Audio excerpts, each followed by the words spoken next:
Hello, good evening. শুনতে পাচ্ছিস? শুনতে হ্যাঁ স্যার। পাচ্ছিস? Good evening sir.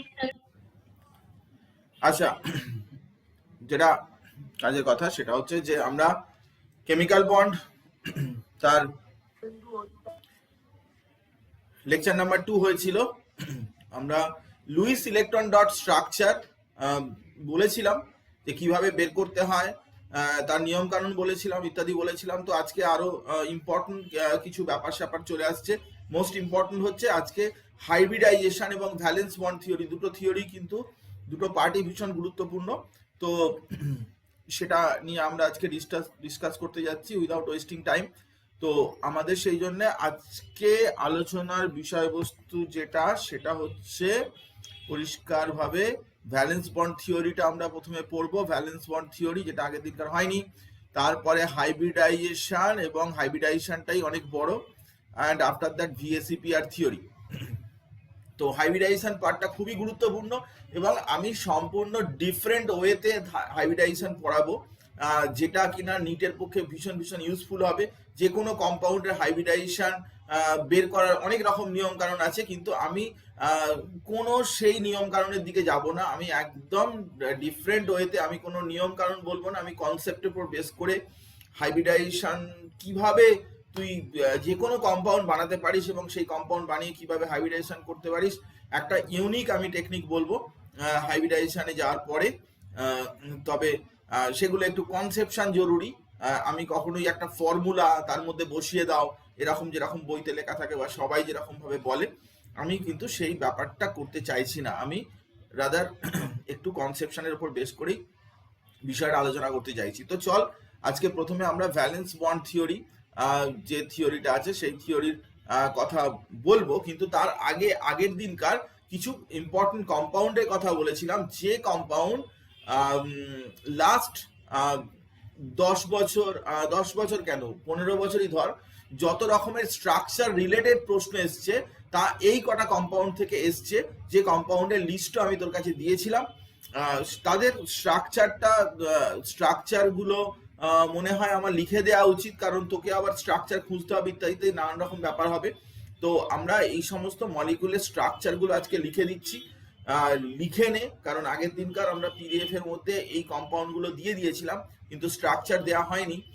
তো সেটা স্ট্রাকচারগুলো আমি আজকে লিখে দিচ্ছি।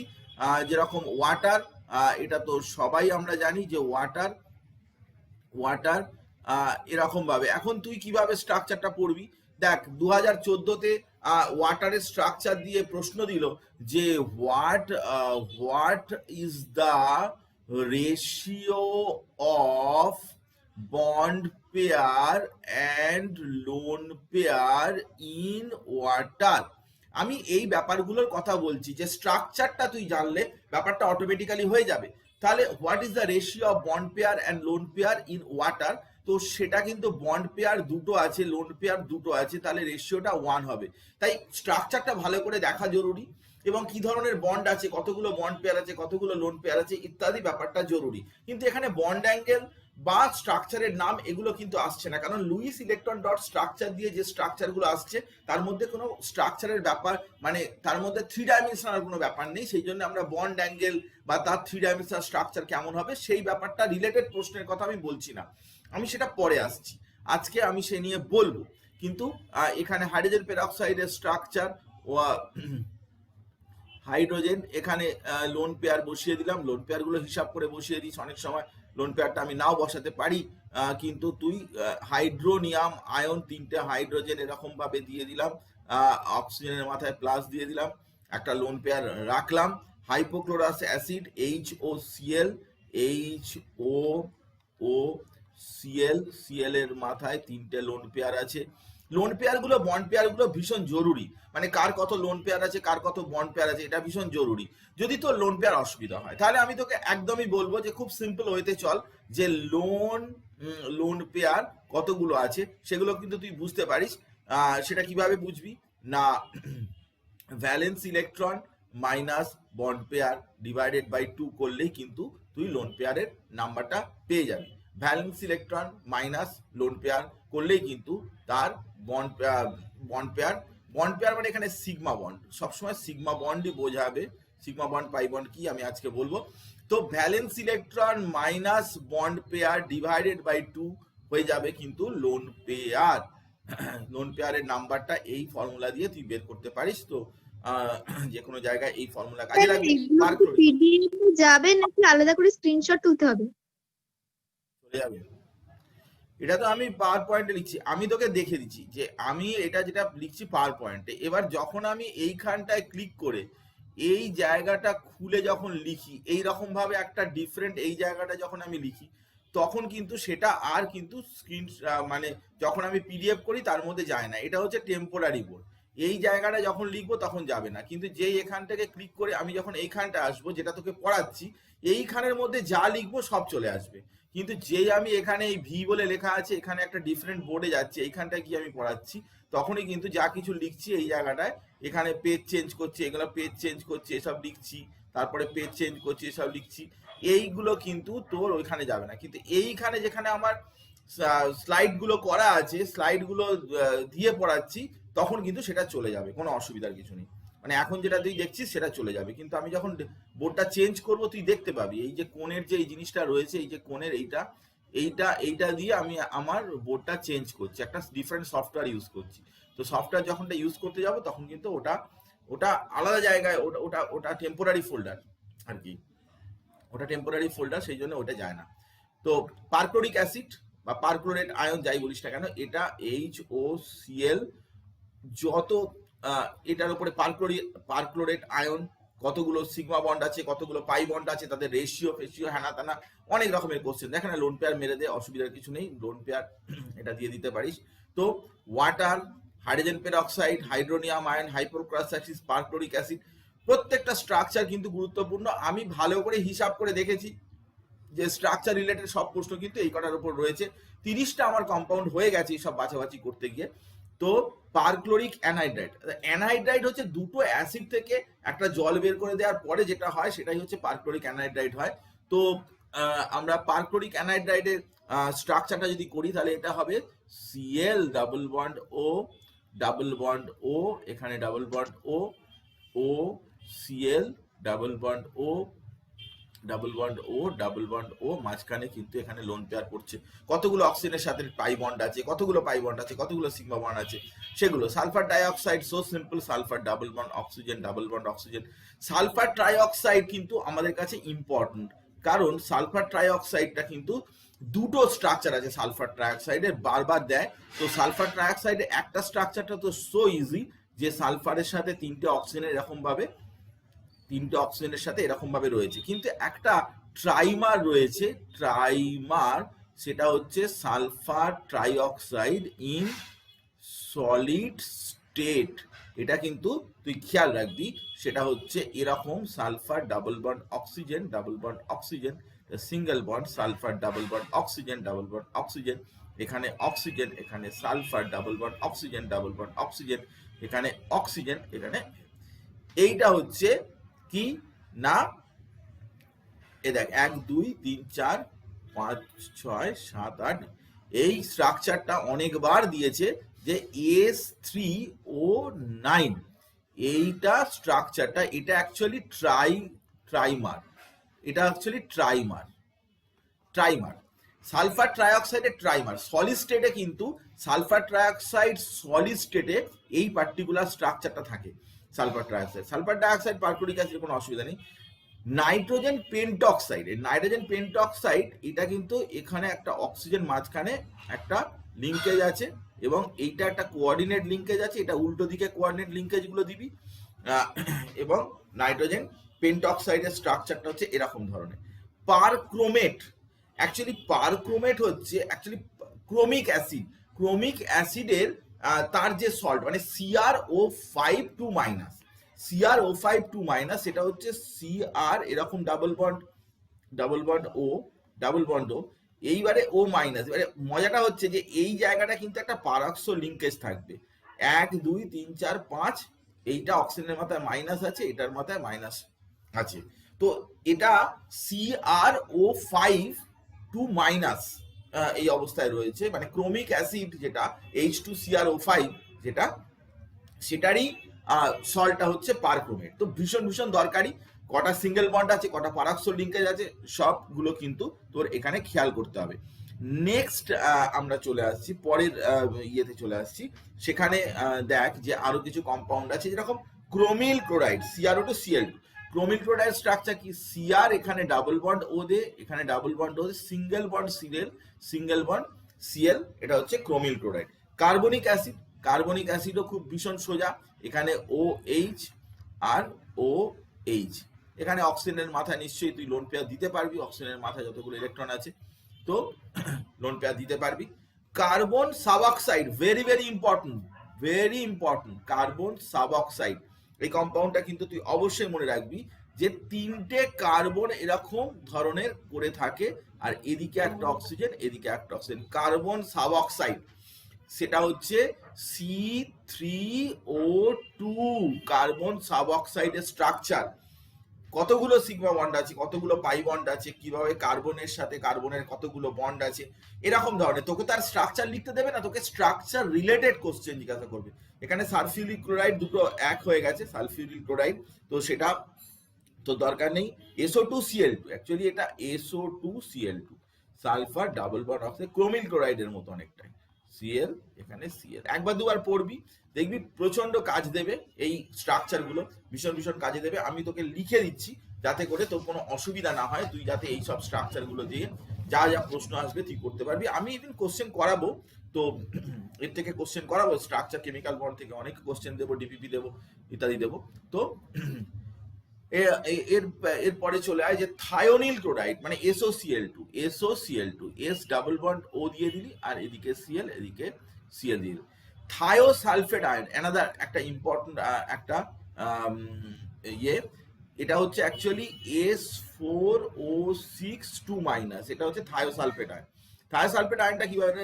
সালফার, এখানে ডাবল বন্ড অক্সিজেন দিলি, এখানে ডাবল বন্ড অক্সিজেন, এখানে ডাবল বন্ড অক্সিজেন, আর O-, এখানে সালফার এর লিঙ্কেজ করে দিলি একটা সালফারের সাথে আর একটা সালফারে, এখানে দিয়ে সালফার, এখানে ডাবল বন্ড অক্সিজেন, অক্সিজেন, 1 2 3 4, 1 2 3 4 5 6, এটা হচ্ছে তোর থায়োসালফেট আয়ন।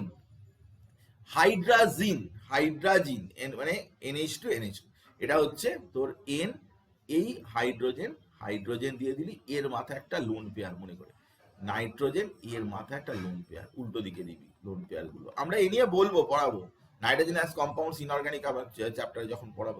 ইনঅর্গানিক বেনজিন, আর একটা কম্পাউন্ড ইনঅর্গানিক বেনজিন, সেখানেও কিন্তু এটা এদিকে লিখছি, এদিকে জায়গার অভাব হয়ে যাচ্ছে, এদিকে লিখছি যে B3, অ্যাকচুয়ালি এটা B3N3H6, এটাতে হাইড্রোজেন, এখানে নাইট্রোজেন, এখানে নাইট্রোজেন, এখানে আবার বোরন, এখানে নাইট্রোজেন, এখানে বোরন, এই সকলের সাথে একটা করে হাইড্রোজেন তুই দিয়ে দিলি, হাইড্রোজেনটা দিয়ে দে, প্রত্যেকের সাথে একটা করে হাইড্রোজেন দে, আর অল্টারনেট, মানে নাইট্রোজেন আর বোরনের মধ্যে অল্টারনেট একটা করে ডাবল বন্ড দে, নাইট্রোজেনের মাথায় প্লাস দিয়ে দে, প্লাস প্লাস প্লাস, এরকম ধরনের স্ট্রাকচার। আর বোরন অবভিয়াসলি মাইনাস হবে, বোরন মাইনাস মাইনাস মাইনাস, এরকম স্ট্রাকচার। ইনঅর্গানিক বেনজিন, এটা অনেকটা বেনজিনের মতো স্ট্রাকচার, তো ইনঅর্গানিক বেনজিন। এইখানে ব্লিচিং পাউডার Ca2+,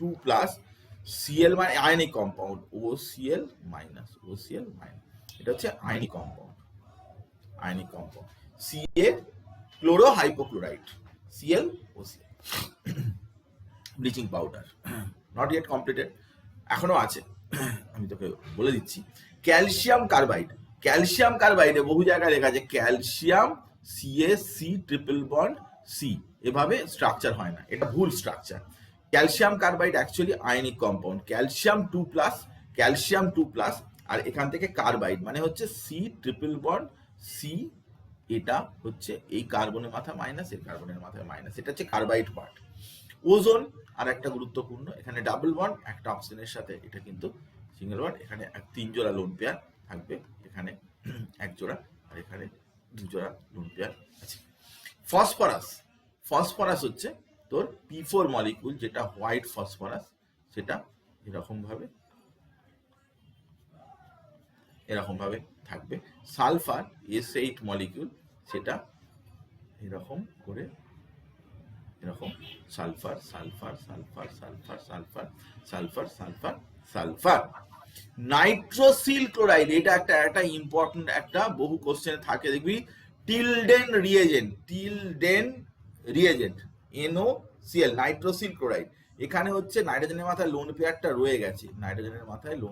রয়ে গেছে, আর এই Cl টিলডেন রিয়েজেন্ট, এটা নিয়ে আমি বলবো অ্যামিন চ্যাপ্টার যখন পড়াবো, অ্যামিন চ্যাপ্টারের মধ্যে টিলডেন রিয়েজেন্ট আছে। ইনফ্যাক্ট আমি যাদের অ্যামিন চ্যাপ্টার পড়িয়েছি 12-এ আছে, তো তাদের ক্ষেত্রে টিলডেন রিয়েজেন্টের কথা আমি বলেছি অলরেডি।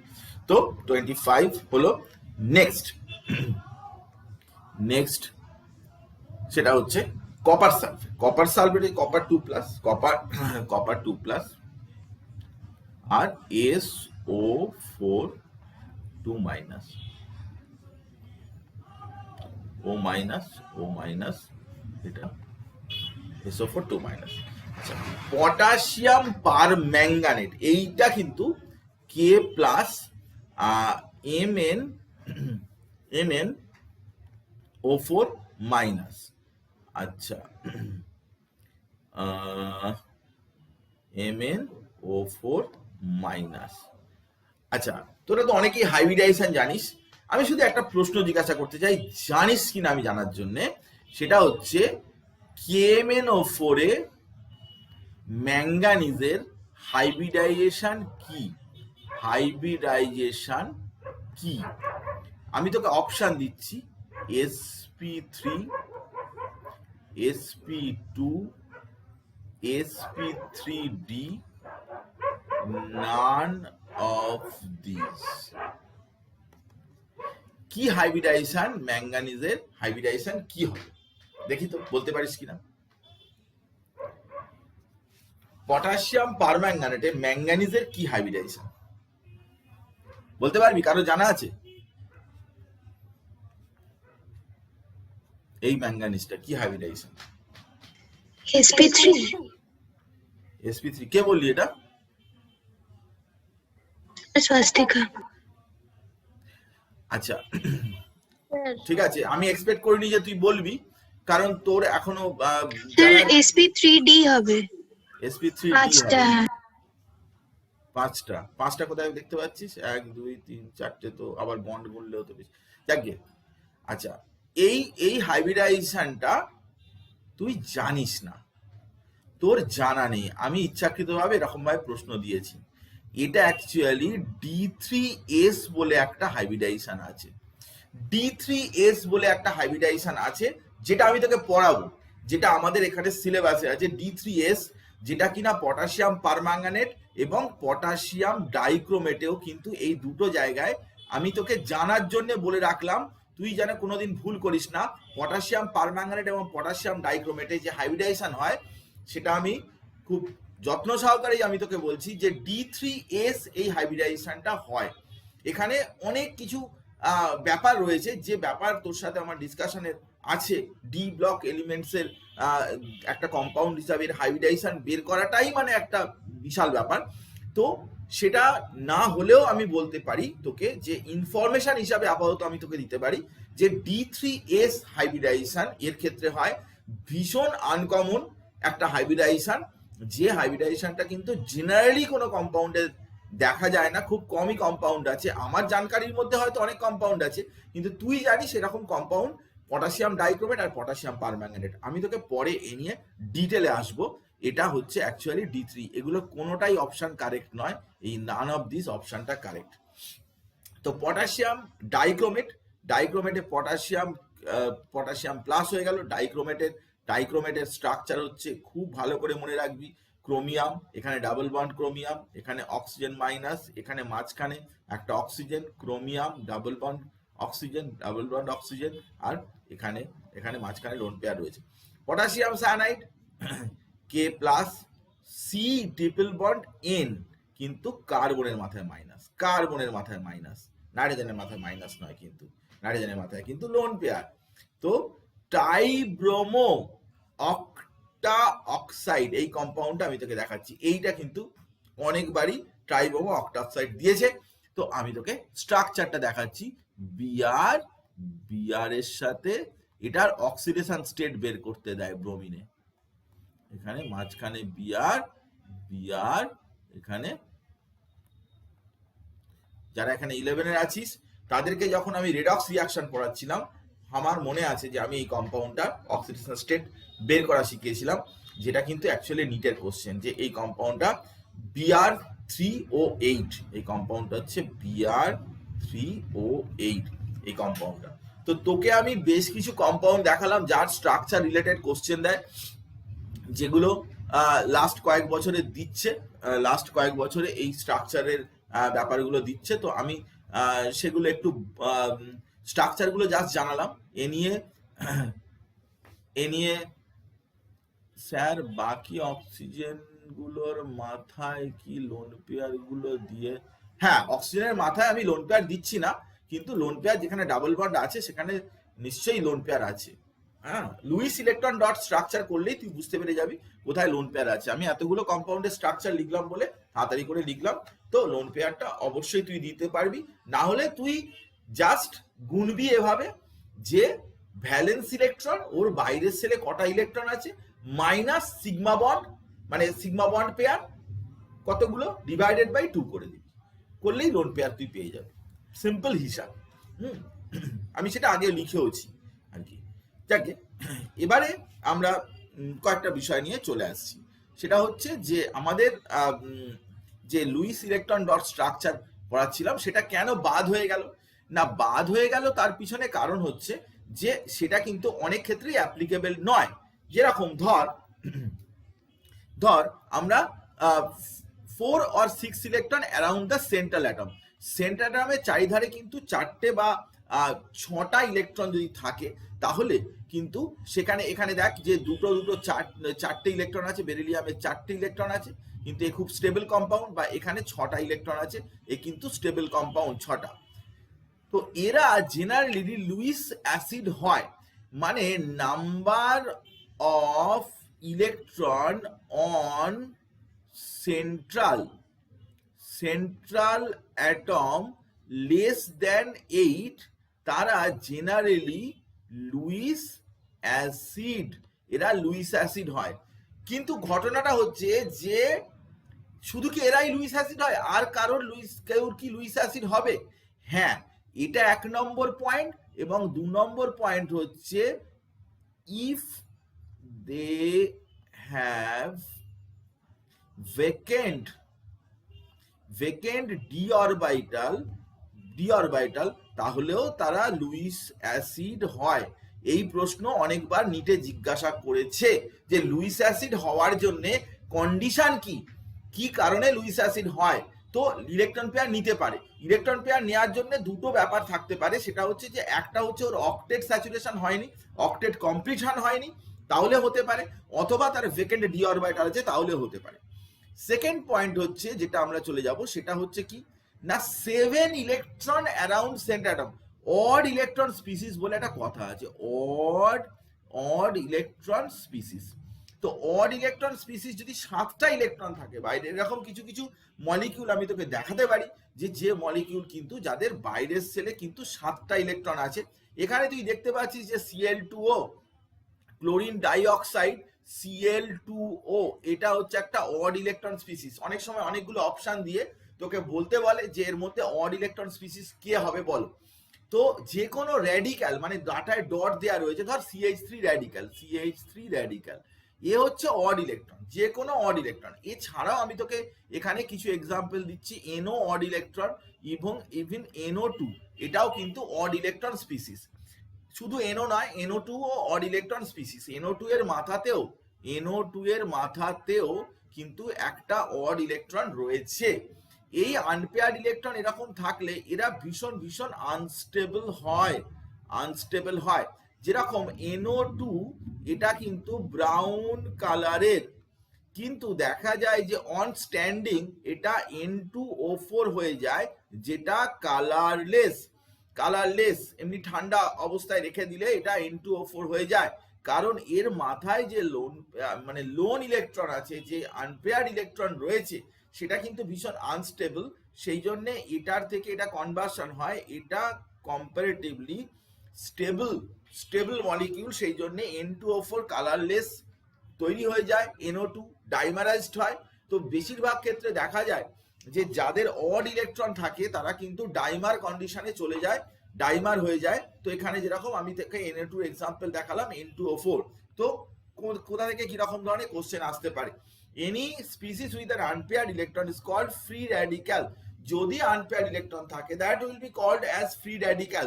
তো যে কোনো ফ্রি র্যাডিক্যাল, সেই জন্য আনপেয়ার্ড ইলেকট্রন অবশ্যই তার মধ্যে আছে, যে কোনো ফ্রি র্যাডিক্যালের মধ্যে কিন্তু অবশ্যই আনপেয়ার্ড ইলেকট্রন রয়েছে, এখানে যেরকম দেখতে পাচ্ছিস। তো এক্সেপশন অফ অক্টেট রুল আমরা পড়ছিলাম, এবং এক্সেপশন অফ অক্টেট রুলের মধ্যে 10 অর মোর ইলেকট্রনস, মানে যদি অনেক বেশি ইলেকট্রন থাকে, এক্সপ্যানশন অফ অক্টেট, অক্টেটের এক্সপ্যানশন মানে অক্টেটের চাইতে বেশি যদি থাকে ইলেকট্রন, যদি থাকে অক্টেটের চাইতে বেশি, এক মিনিট, কি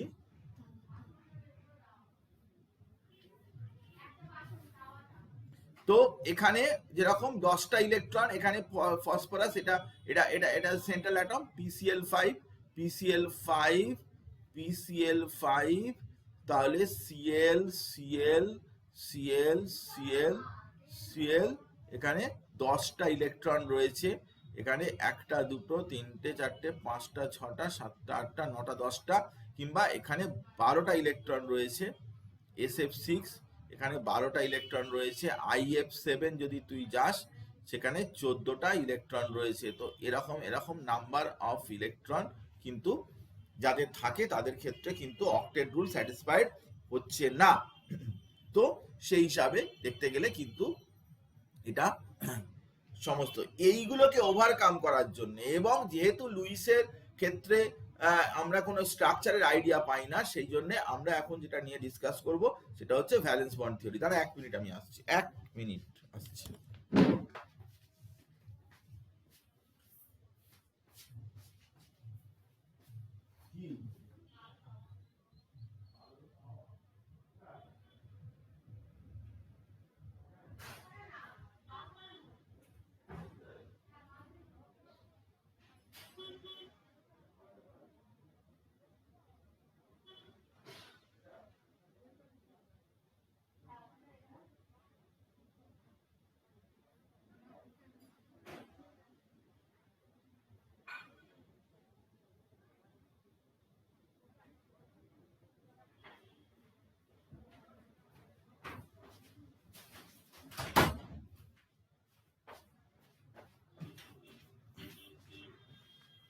আচ্ছা, তো যে কথা বলছিলাম ভ্যালেন্স বন্ড থিওরি।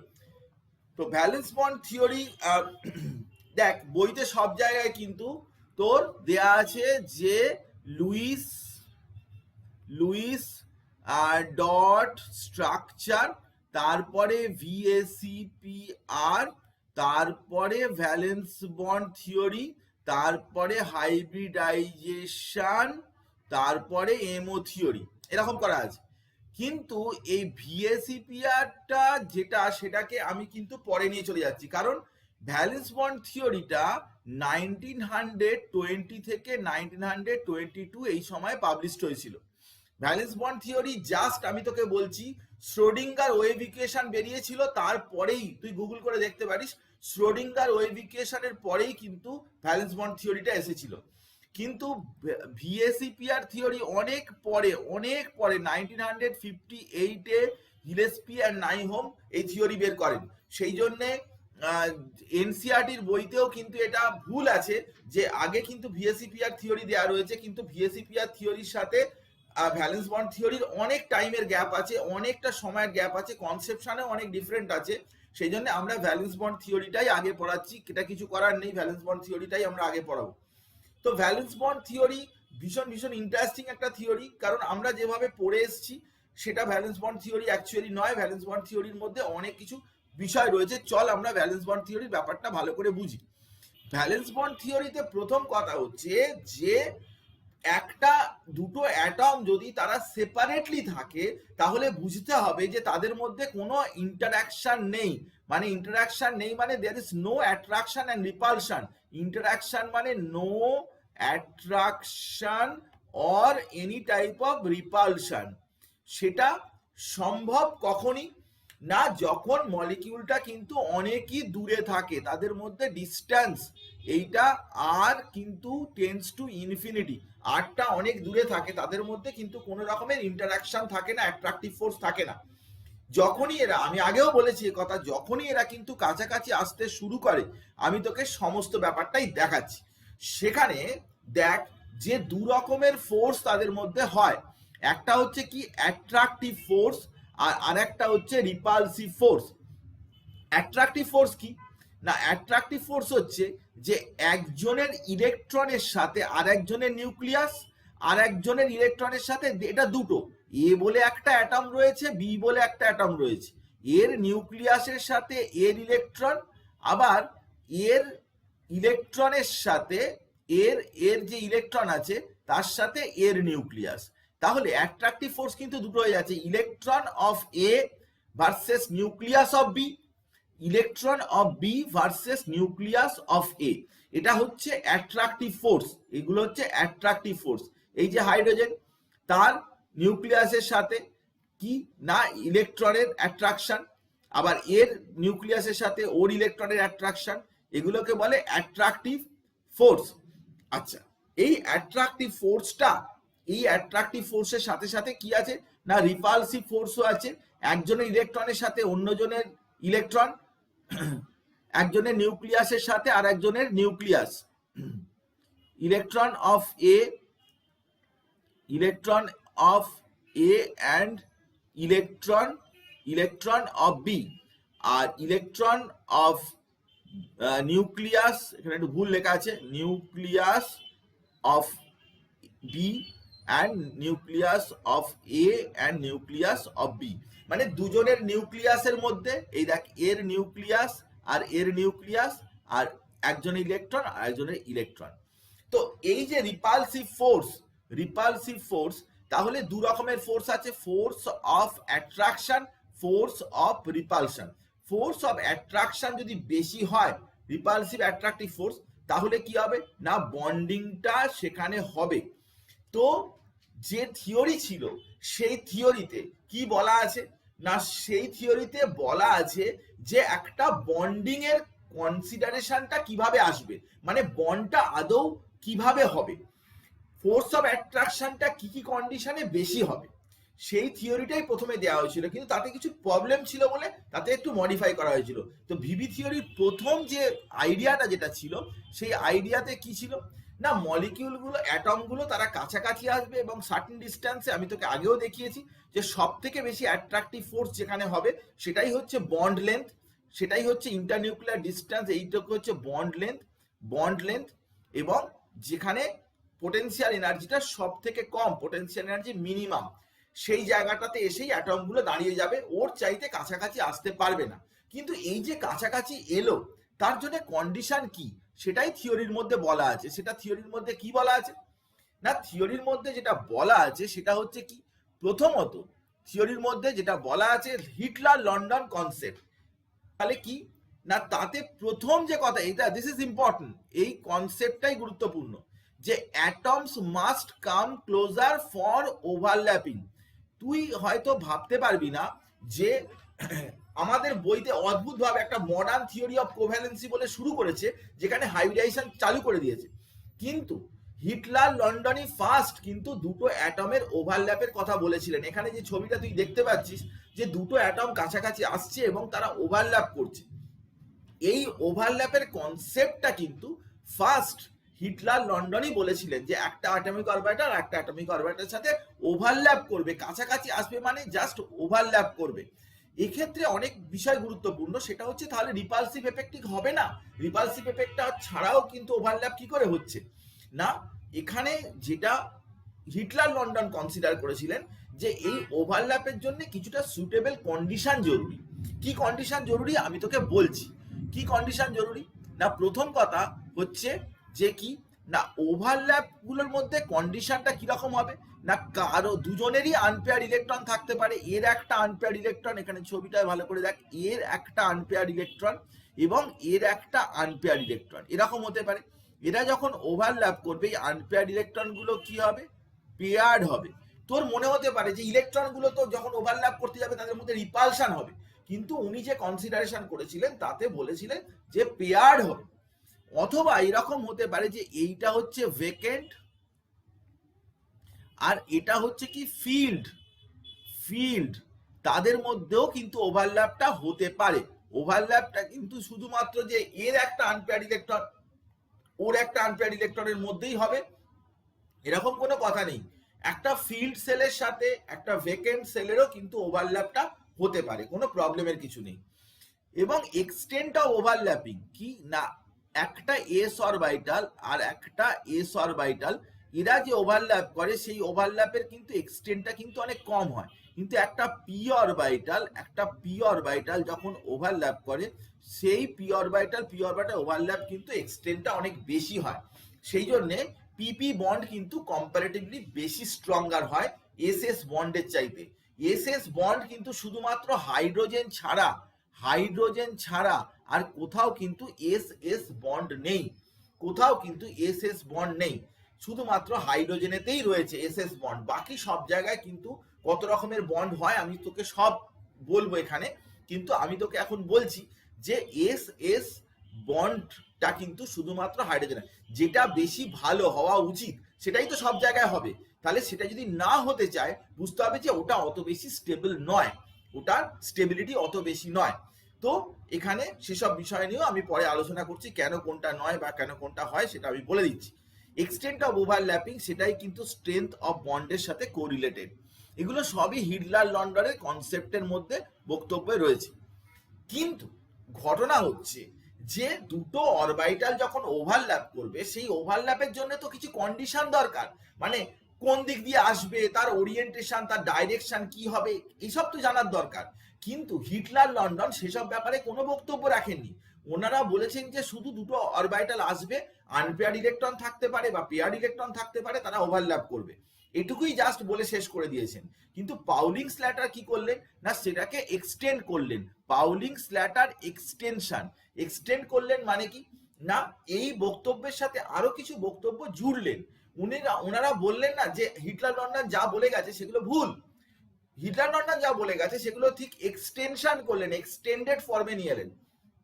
তো সেখানে কি বললেন না, ওনারা যেটা বললেন সেটা হচ্ছে কি না, প্রথম কথা হচ্ছে যে এক্সটেন্ট অফ ওভারল্যাপিং কিসের উপর ডিপেন্ড করে, কোন অরবিটাল ওভারল্যাপ করছে তার উপরে ডিপেন্ড করে। এটা কি এস এস ওভারল্যাপ হচ্ছে, এটা কি এসপি ওভারল্যাপ হচ্ছে, এটা কি পিডি ওভারল্যাপ হচ্ছে, কি ধরনের অরবিটাল তার উপরে ডিপেন্ড করে। আর নেচার অফ ওভারল্যাপিং এটা আমি একটু বাদে আসছি। 3 রকমের ওভারল্যাপিং আছে, পজিটিভ, নেগেটিভ আর জিরো, যেটা নিয়ে আমি তোকে ছবি দিয়ে দেখাচ্ছি যে 3 রকমের ওভারল্যাপিং কিভাবে হতে পারে। 2 নম্বর কথা হচ্ছে, এটা 2 হবে এটা 3 হবে, more closer the valence shells are to the nucleus more will be the overlap. ধর তুই একটা 1s ওভারল্যাপ করছিস, সেটা কিন্তু 2s এর চাইতে কিন্তু সেটা ভালো হবে, এটা বেটার হবে। যত নিউক্লিয়াসের কাছাকাছি থাকবে সেই অরবিটালগুলোর ওভারল্যাপ ভালো হবে, ইলেকট্রন ডেনসিটি তাতে বেশি থাকে। যখন 2p ওভারল্যাপ করবে তার চাইতে 3p ওভারল্যাপ কিন্তু ভালো হবে না। যত more closer the valence shell to the নিউক্লিয়াসের কাছাকাছি যত ভ্যালেন্স সেলটা থাকবে, নিউক্লিয়াসের একদম ক্লোজে যে ভ্যালেন্স সেলগুলো থাকবে সেগুলো কিন্তু অনেক ভালো ওভারল্যাপ করতে পারবে, এটাই হচ্ছে ব্যাপার। দ্বিতীয় 3 নম্বর কথা হচ্ছে ডাইরেকশন অরবিটাল শো মোর ওভারল্যাপ। ডাইরেকশনাল অরবিটাল মানে কি, কথাটা ভালো করে বোঝ। ডাইরেকশনাল অরবিটাল কথাটার মানে কি, দেখ এস অরবিটাল ডাইরেকশনাল নয় মানে কি, সেটা এদিক দিয়ে আসতে পারে, এদিক দিয়ে আসতে পারে, এদিক দিয়ে আসতে পারে, সে সব অ্যাক্সিস বরাবর এক্স ওয়াই জেড যে কোনো অ্যাক্সিস বরাবর সেটা ডিস্ট্রিবিউটেড। কিন্তু পাউলিং স্ল্যাটারের থিওরিতে বলা আছে যে ডাইরেকশনাল অরবিটাল মানে কি, ধর এটা পিএক্স, এটা ধর পিএক্স মানে কি, তোমাকে যদি এর সাথে ওভারল্যাপ করতে হয় তাহলে এই এক্স অ্যাক্সিস বরাবর এটা যদি পিএক্স হয় তাহলে এক্স অ্যাক্সিস বরাবরই আর একটা অরবিটালকে আসতে হবে। P Y P Y P Y Y axis বরাবরই আসতে হবে। তাহলে ডাইরেকশনাল যে অরবিটাল গুলো হয়, পার্টিকুলার ডাইরেকশনে ইলেকট্রন ডেন্সিটি বেশি থাকে। এস অরবিটাল সেটা সব দিকে রয়েছে, তার মানে কি সব দিকে তার ইলেকট্রন ডেন্সিটি সমানভাবে ডিস্ট্রিবিউটেড। কিন্তু ডাইরেকশনাল অরবিটাল হলে কি হয় না, উপরে আর নিচে ওই দিকে ইলেকট্রন ডেন্সিটি আছে, ওভারল্যাপটা অনেক বেটার হবে। সেই জন্য অনেক জায়গায় লেখা আছে যে এস এস ভালো ওভারল্যাপ হয়। আমি তোকে আজকে বলবো যে এস এস এর চাইতে পি পি কিন্তু ভালো ওভারল্যাপ হয়। এটা কিন্তু ঠিকই কথা, পাউলিং স্ল্যাটারের থিওরিতে ঠিক কথাই লেখা রয়েছে। ডাইরেকশনাল অরবিটালের ওভারল্যাপ, ডাইরেকশনাল অরবিট মানে ডাইরেকশনাল অরবিটাল মানে হচ্ছে সেটা কোনো একটা পার্টিকুলার ডাইরেকশনে ডিস্ট্রিবিউটেড। আমি যেই দেখালাম না এস অরবিটাল যে কোনো ডাইরেকশনে, এক্স অ্যাক্সিস বরাবর, ওয়াই অ্যাক্সিস বরাবর, এস অরবিটালের ডাইরেকশন কি, কোন দিকে থাকে, কোন অ্যাক্সিস বরাবর থাকে এস অরবিটাল, বল। এস অরবিটাল কোন অ্যাক্সিস বরাবর থাকে? কোন অ্যাক্সিস বরাবর থাকে? থাকে না, কোনো অ্যাক্সিস বরাবর থাকে না, সব অ্যাক্সিস বরাবরই থাকে। এস অরবিটালের কোনো ডাইরেকশনাল ক্যারেক্টার নেই। এস অরবিটাল কোনো অ্যাক্সিস বলা হয় না। পি অরবিটাল যখন বলতে হয় তখন তুই P X, P Y, P Z বলিস, কারণ পি অরবিটাল ডাইরেকশনাল অরবিটাল, ওটা একটা পার্টিকুলার ডাইরেকশন বরাবর অরবিটাল গুলো ডিস্ট্রিবিউটেড। পি এক্স যে ডাইরেকশনে, পি ওয়াই সেই ডাইরেকশনে নয়, পি জেড সেই ডাইরেকশনে নয়, অন্য ডাইরেকশনে। প্রত্যেকটা একটা ডাইরেকশনে অরবিটাল থাকে, অন্য ডাইরেকশনে কিন্তু কোনো ইলেকট্রন ডেন্সিটি থাকে না, নোডাল প্লেন বলে। ধর পিএক্স যদি অরবিটালটা হয় তাহলে ওয়াই জেড প্লেনটা হয় নোডাল প্লেন। ব্যাপারটা বুঝতে হবে তোকে, ব্যাপারটা খুব ইম্পর্টেন্ট। যে অরবিটাল বরাবর, যে অ্যাক্সিস বরাবর, ধর এটা পি এক্স যদি হয় তাহলে এই যে প্লেনটা যেটা হয়, এই যে প্লেনটা যেটা আমি আঁকছি, এই প্লেনটা কিন্তু নোডাল প্লেন। মানে কি, এই প্লেন বরাবর কোনো ইলেকট্রন ডেন্সিটি নেই, ওই বরাবর কখনো সে ওভারল্যাপ করতে পারবে না, কোনো বন্ড করতে পারবে না। এস অরবিটালের এরকম ধরনের কোনো কিন্তু নোডাল প্লেন নেই। আমি অ্যাটমিক স্ট্রাকচার পড়িয়েছি, আমি নোডাল প্লেন কি জিনিস আমি বলেছি, radial, angular nodal plane, even spherical nodal plane পর্যন্ত আমি বলেছি। তুই যদি পড়ে থাকিস তাহলে সেটা বুঝতে পারবি যে পি অরবিটাল কিন্তু একটা পার্টিকুলার অ্যাক্সিস বরাবরই কিন্তু ডিস্ট্রিবিউটেড, পি এক্স বা পি ওয়াই বা পি জেড। বাকি প্লেনটা যেটা আছে, অন্য প্লেনটা যেটা রয়েছে, সেখানে কিন্তু কোনো ইলেকট্রন ডেন্সিটি নেই, সেটা কিন্তু নোডাল প্লেন, সেটা কিন্তু নোড আছে, সেখানে কোনো ইলেকট্রন ডেন্সিটি নেই। ওই বরাবর যদি কোনো অরবিটাল আসে সে কখনো বন্ড করতে পারবে না। সেই জন্য শুধু একটা পার্টিকুলার অ্যাক্সিস বরাবরই বন্ড হবে এবং সেখানে ইলেকট্রন ডেন্সিটি বেশি থাকবে। ওভারল্যাপ, এক্সটেন্ট অফ ওভারল্যাপ কিন্তু বেশি হবে, মোর ওভারল্যাপ হবে। Is it clear or not? Directional ব্যাপারটা বুঝেছিস না বুঝিসনি? এস অরবিটালই শুধু ডাইরেকশনাল ক্যারেক্টার নেই, বাকি সকলে ডাইরেকশনাল ক্যারেক্টার রয়েছে।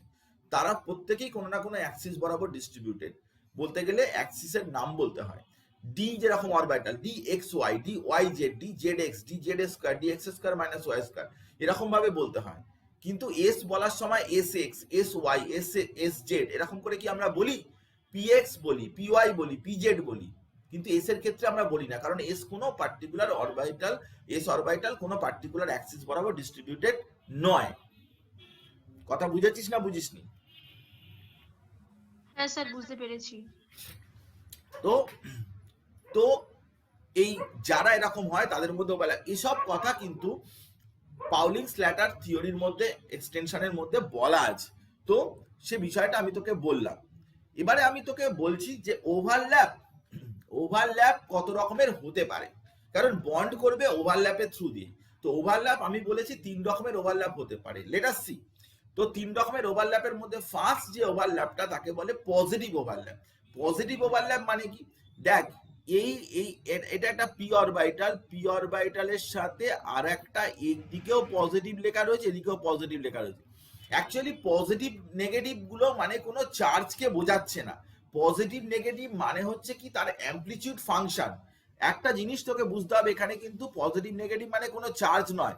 যেরকম ধর আমি যদি ইলেকট্রনটা যদি মুভ করে তাহলে তার সে ওয়েভের মতো মুভ করে। তো এই দিকে যদি অ্যামপ্লিটিউড ফাংশনটা পজিটিভ হয় তাহলে এদিকে নেগেটিভ। তো একজনের অ্যামপ্লিটিউডটা পজিটিভ আর একজনেরও পজিটিভ, যদি ম্যাচ করে যায় তাহলে ওইটা ওভারল্যাপ হচ্ছে, এটা ওভারল্যাপ হচ্ছে, তাহলে পি অরবিটাল যখন ওভারল্যাপ করে এরকম হতে পারে। যদি সেটা প্যারালালি ওভারল্যাপ করে তাহলে সেটা পজিটিভ ওভারল্যাপ। যদি পিএস এখানে পজিটিভ যদি মিলে যায়, পজিটিভ মিললেও সেটা পজিটিভ ওভারল্যাপ, নেগেটিভ মিললেও কিন্তু সেটা পজিটিভ ওভারল্যাপই বোঝাবে। পজিটিভ ওভারল্যাপ মানে কি, তাদের অ্যামপ্লিটিউড ফাংশন গুলো ম্যাচ করে যাবে। অ্যামপ্লিটিউড এখানে অরবিটাল ওভারল্যাপ করছে মানে ইলেকট্রন ডেনসিটি সব জায়গায় নেগেটিভই আছে, কিন্তু পজিটিভ নেগেটিভ কথাটার মানে এই নয় যে কোথাও চার্জ আছে, কোথাও পজিটিভ চার্জ, কোথাও নেগেটিভ চার্জ, তা কিন্তু নয়। পজিটিভ নেগেটিভ মানে হচ্ছে যে তার অ্যামপ্লিটিউডটা যেটা পজিটিভ, কারোর অ্যামপ্লিটিউড নেগেটিভ, সেটার কথা বলা হচ্ছে। তো একটা ইলেকট্রনের সাথে অ্যামপ্লিটিউড ফাংশন যদি আরেকটা ম্যাচ করে যায় তাহলে সেটা পজিটিভ হয়ে গেল, আর যদি ম্যাচ না করে তাহলে নেগেটিভ হবে। একজনের পজিটিভের সাথে নেগেটিভ, সেখানে কিন্তু তাকে বলে নেগেটিভ ওভারল্যাপ। আমি সেটা তোকে দেখাচ্ছি। নেগেটিভ ওভারল্যাপ হচ্ছে এইরকম দেখতে, যে এখানে পজিটিভ আছে, একটা পজিটিভ আছে আর একটা নেগেটিভ আছে, এটা হচ্ছে পজিটিভ আর এটাতে হচ্ছে নেগেটিভ। আবার দেখ, এটা নেগেটিভ আবার এদিকটা পজিটিভ, তাহলে পজিটিভ নেগেটিভ যত কম্বিনেশন হবে সেগুলো কিন্তু নেগেটিভ ওভারল্যাপ হিসাবে কনসিডারেবল হবে। নেগেটিভ ওভারল্যাপ এটা পরে এমও থিওরিতে যখন পড়তে যাবি তখনই কিন্তু এটার নামই চেঞ্জ হয়ে গিয়ে অ্যান্টিবন্ডিং হবে, এটাকেই অ্যান্টিবন্ডিং বলে বলা হবে। কিন্তু অ্যান্টিবন্ডিং এর মূল কনসেপ্টটা কিন্তু পাউলিং স্ল্যাটার থিওরির মধ্যে কিন্তু ছিল, যেটাকে কিনা আমরা ওই এমও থিওরির মধ্যে পড়ি, কিন্তু এখানেও কিন্তু এই কনসেপ্টের কথা বলা ছিল। এটা সব জায়গায় এটা পজিটিভ নেগেটিভ বা নেগেটিভ পজিটিভ এরকম ধরনের হয়েছে, এইগুলো কিন্তু সবই কিন্তু নেগেটিভ ওভারল্যাপের মধ্যে পড়ে। কারণ ওয়েভ ফাংশন গুলো যদি ম্যাচ না করে, পজিটিভ নেগেটিভ যদি এগুলো যদি ম্যাচ না করে তাহলে যে ধরনের ওভারল্যাপ হয় তাকে বলে নেগেটিভ ওভারল্যাপ। এরপর আমি তোকে বলবো সেটা হচ্ছে কি জিরো ওভারল্যাপ। জিরো ওভারল্যাপ মানে হচ্ছে যে আমি যে কথা একটু আগেই বলছিলাম, যে এটা ধর একটা পি ওয়াই, তাহলে পি ওয়াই যদি হয় তাহলে এইটা হচ্ছে নোড। তো নোড মানে সেই বরাবর কোনো ইলেকট্রন ডেনসিটি নেই, এই বরাবর কোনো ইলেকট্রন ডেনসিটি নেই। তাহলে এই বরাবর যদি কোনো একটা অরবিটাল অ্যাপ্রোচ করে, এরকম ভাবে যদি অ্যাপ্রোচ করে, সে কিন্তু কোনো বন্ডিং হবে না, সেখানে নো ওভারল্যাপ, সেখানে কোনো ওভারল্যাপ হবে না, কোনো মতেই সম্ভব নয়। একটা পিএক্স অরবিটালের সাথে আর একটা পিওয়াই অরবিটাল কখনোই কিন্তু ডিফারেন্ট অরবিটালের সাথে কিন্তু কোনোদিনই কোনো ওভারল্যাপ হবে না। এটা একটা পিএক্স আছে, এটা একটা পিওয়াই আছে, তাদের মধ্যে কিন্তু কখনোই ওভারল্যাপ হবে না। পিওয়াই পিজেড এর মধ্যে ওভারল্যাপ হবে না, পিজেড পিএক্স এর মধ্যে ওভারল্যাপ হবে না। এগুলো সবই কিন্তু জিরো ওভারল্যাপ, কারণ এটা হয় প্যারালাল আসতে হয়, নাহলে সেম লাইনে আসতে হয়। দুভাবে ওভারল্যাপ হতে পারে, কিন্তু এগুলোতে কোনোটাতেই কিন্তু এরকম ধরনের ওভারল্যাপ হওয়ার ব্যাপার নেই, এগুলোকে বলে জিরো ওভারল্যাপ। তো পাউলিং স্ল্যাটারের যে কনসিডারেশন ছিল, সেই কনসিডারেশনে কেমন ভাবে ওভারল্যাপ হবে সে ব্যাপারেও ডিটেলে বলা ছিল, যেটা কিন্তু হিটলার লন্ডন থিওরির মধ্যে কিন্তু এই সমস্ত বক্তব্যগুলো ছিল না। কিন্তু তার সত্ত্বেও কিন্তু এই যে থিওরি, সেখানে আমরা দু রকমের ওভারল্যাপের কথা বলছি। যে দু রকমের ওভারল্যাপ কিরকম না, দু রকমের ওভারল্যাপ হচ্ছে কি না, একটা হচ্ছে সিগমা বন্ডের ওভারল্যাপ। এস যদি ওভারল্যাপ করে, একটা এস অরবিটাল তার সমস্ত কিছু যদি ম্যাচ করে যায় তাহলে এস ওভারল্যাপ। মনে রাখতে হবে যে S always forms sigma bond. S সবসময় সিগমা বন্ড করে, নো পাই বন্ড। এস কখনো পাই বন্ড করে না, কারণ পাই বন্ড হতে গেলে প্যারালাল অরবিটাল দরকার, আমি এক্ষুনি দেখাচ্ছি। এস হচ্ছে সবসময় সিগমা বন্ডই করবে, সিগমা বন্ড ছাড়া কিন্তু কখনোই কিন্তু কোনো পাই বন্ড করবে না, এস অলওয়েজ সিগমা বন্ড করবে। এবারে আমি চলে আসছি এসপি সিগমা বন্ড। এসপি যদি সিগমা বন্ড করে, এখন দেখ একটা বিষয় বোঝার চেষ্টা কর, সেটা হচ্ছে যে এস অরবিটাল হচ্ছে কি নন ডাইরেকশনাল, আর এটা ধর এই অরবিটালটা ধর পি এক্স, তাহলে এটা যখন ওভারল্যাপ করলো তখন কিন্তু ওভারল্যাপ করার পরে এটা কিন্তু ডাইরেকশনাল ক্যারেক্টার হয়ে গেল, এটা কিন্তু ডাইরেকশনাল ক্যারেক্টার হয়ে গেল। নিটে অনেক সময় জিজ্ঞাসা করেছে নন ডাইরেকশনাল যখন একটা এই অরবিটাল ডাইরেকশনাল ক্যারেক্টার, তাহলে হওয়ার পরে যখন যে নতুন অরবিটালটা তৈরি হলো, যে নতুন ওভারল্যাপ করার পরে যেটা তৈরি হলো, তার কিন্তু একটা ডাইরেকশনাল ক্যারেক্টার হয়ে গেল। সেই ডাইরেকশনাল ক্যারেক্টারটা কোনটা না, যেটা পি অরবিটালের ডাইরেকশনাল ক্যারেক্টার সেটাই হয়ে গেল এসপি ওভারল্যাপ করার পরে যে অরবিটালটা তৈরি হলো তার ডাইরেকশনাল ক্যারেক্টারটা কিন্তু পি অরবিটালের ক্যারেক্টারটাই নিয়ে নিল। এস এর যদিও কোনো এরকম ধরনের ক্যারেক্টার নেই, এস সব দিকেই সমান, এস নন ডাইরেকশনাল, কিন্তু পি এর যেহেতু ডাইরেকশনাল ক্যারেক্টার আছে, এস যখন পি এর সাথে ওভারল্যাপ করবে তখন এই যে বন্ডটা ফর্মেশন করবে সেই বন্ডটা একটা পার্টিকুলার ডাইরেকশনে হবে। সেই জন্য একটা নন ডাইরেকশনাল অরবিটাল যখন একটা ডাইরেকশনাল অরবিটালের সাথে ওভারল্যাপ করে তখন যেটা ওভারঅল যেটা তৈরি হয় সেটা হচ্ছে কি ডাইরেকশনাল ক্যারেক্টারটা তার থেকে যায়। এ নিয়ে আমি পরে তোকে অনেক কোশ্চেন দেখাবো, সেটা নিয়ে তুই আরো ভালো বুঝতে পারবি। সিগমা বন্ড পিপি ওভারল্যাপ করতে পারে, এটা দেখতে পাচ্ছিস যে পি আর পি ওভারল্যাপ করেছে। তো পি আর পি যদি ওভারল্যাপ করে তাহলে সেটা একই অরবিটাল হতে হবে, পিএক্স হলে পিএক্সই হতে হবে, পিওয়াই হলে পিওয়াই হতে হবে, পিজেড হলে পিজেডই হতে হবে। তাহলে তাদের যে অরবিটাল গুলো ওভারল্যাপ করবে, অনেক সময় পরীক্ষায় জিজ্ঞাসা করে যে কোন প্লেনে ইলেকট্রন ডেনসিটি 0 হবে। ধর পিএক্স ওভারল্যাপ করছে, তুই সবসময় মনে রাখবি তখন নোডাল প্লেনটা হবে কি ওয়াই জেড প্লেন। যদি পিওয়াই ওভারল্যাপ করে তাহলে নোডাল প্লেনটা হবে কি না, নোডাল প্লেনটা হবে জেড এক্স প্লেন। আর যদি পিজেড ওভারল্যাপ করে তাহলে নোডাল প্লেনটা হবে এক্স ওয়াই। কারণ যে প্লেনে ওরা ওভারল্যাপ করছে তার অন্য প্লেনটা কিন্তু অটোমেটিক্যালি সেখানে কোনো ইলেকট্রন ডেনসিটি থাকবে না। বিষয়টা খুব সিম্পল ব্যাপার, যে এক্স অ্যাক্সিস বরাবর যদি ওভারল্যাপ করে তাহলে ওয়াই আর জেড অ্যাক্সিস বরাবর তো কোনো ওয়াই আর জেড প্লেনে কোনো ইলেকট্রন ডেনসিটি নেই। তাহলে পিএক্স যখন ওভারল্যাপ করছে তখন ওয়াই জেড নোডাল প্লেন হবে, পিওয়াই যখন ওভারল্যাপ করবে তখন জেড এক্সটা নোডাল প্লেন হবে, পিজেড যখন ওভারল্যাপ করবে তখন এক্স ওয়াইটা নোডাল প্লেন হবে। তো নোডাল প্লেন হতে গেলে সব সময়তেই কিন্তু সেটা একটা পার্টিকুলার অ্যাক্সিস যে অ্যাক্সিস বরাবর ওরা ওভারল্যাপ করছে, বাকি অন্য আদার যে প্লেনটা রয়েছে সেই প্লেনটাই কিন্তু নোডাল প্লেন হবে।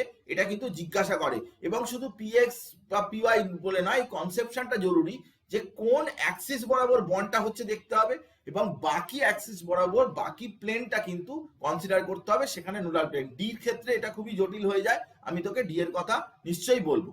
তো এটা হচ্ছে সিগমা। এবারে কত রকমের সিগমা বন্ড হতে পারে সেটার একটা মোটামুটি আমি আইডিয়া দিয়েছি তোকে। আমি বলছি যে এখানে কয়েকটা জিনিস আমি তোকে বলবো পরে ডিটেলে, কিন্তু ঘটনাটা হচ্ছে যে এখানেও আমি কিছুটা বলছি। সিগমা বন্ড যেখানেই কিনা এস থাকবে সেখানেই সিগমা বন্ড অবশ্যই হবে। সে এস এর কোনো হাইব্রিড অরবিটাল হতে পারে বা পিওরলি এস হতে পারে। যেরকম এস সবসময় সিগমা, এস পি এর সাথে সিগমা, সে পিএক্স হতে পারে, পিওয়াই হতে পারে, পিজেড হতে পারে, যে কোনো কিছু হতে পারে, পিএক্স পিওয়াই পিজেড যা কিছু হতে পারে সেটাও সিগমা। তো এবারে এসপিএন মানে আমি হাইব্রিডাইজেশন পড়াবো, কিন্তু আমি সেই জন্য আগে থেকে একটু বলে রাখছি এসপি হতে পারে, sp2 হতে পারে, sp2 হতে পারে, sp3 হতে পারে, sp3 হতে পারে, এরকম সবই ওভারল্যাপ গুলো কিন্তু সবই সিগমা এটা হতে পারে। এসপিএন এর সাথে এস এটা হতে পারে, পিজেড বা পিওয়াই বা পিএক্স এগুলো সবই কিন্তু সিগমা বন্ড হতে পারে। যেটা অতিরিক্ত আমি তোকে বলবো, ভেরি ইম্পর্টেন্ট, যেটা অতিরিক্ত আমি তোকে বলবো সেটা হচ্ছে এই নিচের রোতে যেগুলোকে কিনা সিগমা বন্ড হিসাবে কেউ কনসিডারই করে না, সেটা হচ্ছে কি না পিজেড ডিজেড স্কোয়ার, এটা কিন্তু sigma bond. Pz DZ square এটা কিন্তু সিগমা, ডিজেড স্কোয়ার কিন্তু সিগমা বন্ড করে, ডিজেড স্কোয়ার আর dx square minus Y square sigma bond করে। এটা মনে রাখবি, ডি এর যে 5টা আছে তার মধ্যে একটা ডিজেড স্কোয়ার আর একটা হচ্ছে D X square minus Y square, এগুলো কিন্তু একটা পার্টিকুলার অ্যাক্সিস বরাবর ডিস্ট্রিবিউটেড, এগুলোই কিন্তু সিগমা বন্ড করতে পারে, এগুলো কিন্তু সিগমা বন্ড করতে পারে। তো এখানে পিজেড ডিজেড স্কোয়ার বা ডিজেড স্কোয়ার ডিজেড স্কোয়ার বা D X square minus Y square dx square minus Y square, এগুলো কিন্তু এরা সবই কিন্তু সিগমা বন্ড ফর্ম করে, এটাও সিগমা বন্ড করে, এটাও সিগমা বন্ড করে। এগুলো কিন্তু সিগমা বন্ডের ম্যাক্সিমাম টাইপ, বললাম যে এতগুলো টাইপের সিগমা বন্ড হতে পারে, এতগুলো এই কম্বিনেশন গুলো সিগমা বন্ড হতে পারে। ডি এর কম্বিনেশন গুলো একটু খেয়াল রাখবি, কি না পি জেড এর সাথে ডিজেড স্কোয়ার সিগমা বন্ড করে, ডি জেড স্কোয়ার করে, আর d x square minus Y square dx square minus Y square তারাও কিন্তু সিগমা বন্ড করে। তাহলে সিগমা বন্ডের কিন্তু ডি দিয়ে 3টে সিগমা বন্ডের আমি তোকে বললাম, সেটা কিন্তু অবশ্যই খেয়াল রাখবি, মাথায় রাখবি। Next pi bond, pi bond তো পি অরবিটাল পাই বন্ড করতেই পারে। তো পাই বন্ড করলে যে অরবিটাল গুলো পাই বন্ড করছে অন্য প্লেনটা কিন্তু জাস্ট ইলেকট্রন ডেনসিটি থাকবে না, তার নো ইলেকট্রন ডেনসিটি। যেরকম এটা যদি পিএক্স হয়, এটাও যদি পিএক্স হয়, তাহলে তাদের মাঝখানে এটা কি প্লেন না, এটা ওয়াই জেড প্লেন, এবং ওয়াই জেড প্লেন এই যে এখানে দেখতে পাচ্ছিস নো ইলেকট্রন ডেনসিটি, এটা ইলেকট্রন ডেনসিটি থাকবে না। Lateral overlap, side on overlap, এটা হচ্ছে পাই বন্ড ফরমেশন, এরকম হয়। এসব কথা কিন্তু পাউলিংস ল্যাটারের থিওরিতেই বলা আছে, এগুলো কিন্তু মডার্ন থিওরি অফ কোভ্যালেন্সি বলে কিছু নেই ওরকম ধরনের, ওটা একটা এক্সট্রা বানানো জিনিস, বইতে লেখে, কিন্তু এটা পাউলিংস ল্যাটার থিওরি। এবারে কি না পাই বন্ড যখন হয়, পাই বন্ড যখন হয় তখন কি হয় না পাই বন্ডে সবসময় একটা জিনিস তুই খেয়াল রাখবি, সেটা হচ্ছে যে পাই বন্ড যে প্লেনে হবে সেটাকে যদি তুই রোটেট করাস, দেখ সিগমা বন্ডের রোটেশনে কিন্তু কখনোই সিগমা বন্ডের যখন রোটেশন হয় তখন কিন্তু কখনোই তার চার্জের মানে রোটেশনের ফলে তার কিন্তু কি হয় না, তার যে ওরিয়েন্টেশন যেটা সেটা কিন্তু চেঞ্জ হয় না। যেরকম ধর এ বলে একটা অরবিটাল আছে, এর একটা অরবিটাল আছে সেটা প্লাস, আর একটা বি বলে একটা আছে সেটা হয়তো প্লাস, এদিকে মাইনাস, এটা ওভারল্যাপ করে গেল এ বি প্লাস প্লাস, এদিকে মাইনাস, এদিকে মাইনাস। এবারে একে যদি তুই রোটেট করাস তাহলে এটা সিলিন্ড্রিক্যাল চার্জ ডেনসিটি এরকম, এ রোটেট করলেও কিন্তু এই প্লাস এরকমই থাকবে। কিন্তু এখানে ধর পাই বন্ড হয়েছে উপরের ধর এরকম, আমি কথার কথা বলছি যে এখানে এর উপর কোশ্চেন দেয়, এটা হচ্ছে প্লাস আর এটা হচ্ছে মাইনাস। এবার একে যদি তুই রোটেট করাস তাহলে এই মাইনাসটা উপরে চলে যাবে, প্লাসটা নিচে চলে আসবে, মাইনাস উপরে প্লাস নিচে এরকম চলে আসবে। তো এটা কিন্তু রোটেশনের জন্য এটা চেঞ্জ হয়ে যায়, এটার ওয়েভ ফাংশনটা চেঞ্জ হয়ে যায়, পাই ইলেকট্রন ক্লাউডের ডিস্ট্রিবিউশনটা চেঞ্জ হয়ে যায়, পজিটিভ অ্যামপ্লিটিউড নেগেটিভ পজিটিভ। কিন্তু সিগমা বন্ড যখন করে তখন কিন্তু তাদের ওয়েভ ফাংশনটা কিন্তু কখনোই এটা চেঞ্জ করে না। পাই বন্ডের সাথে সিগমা বন্ডের কিন্তু এটাই একটা বড় ডিফারেন্স। এছাড়াও তো অনেকগুলো ডিফারেন্স আছে, সেগুলো আমি তোকে বলে দিচ্ছি, এগুলো জাস্ট একবার পড়ে নেওয়া, এগুলো কিছু সেই অর্থে সেরকম ধরনের কোশ্চেন আসে না, কিন্তু ভিতরে ইনফরমেশন কিছু থাকে, তো সেটা একটু দরকার পড়তে পারে। তো এটা জাস্ট একবার রিডিং মেনে নে। 1 মিনিট আমি আসছি, একটু জলের বোতলটা নিয়ে আসি, তারপরে আমি হাইব্রিডাইজেশনে চলে যাব।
আচ্ছা,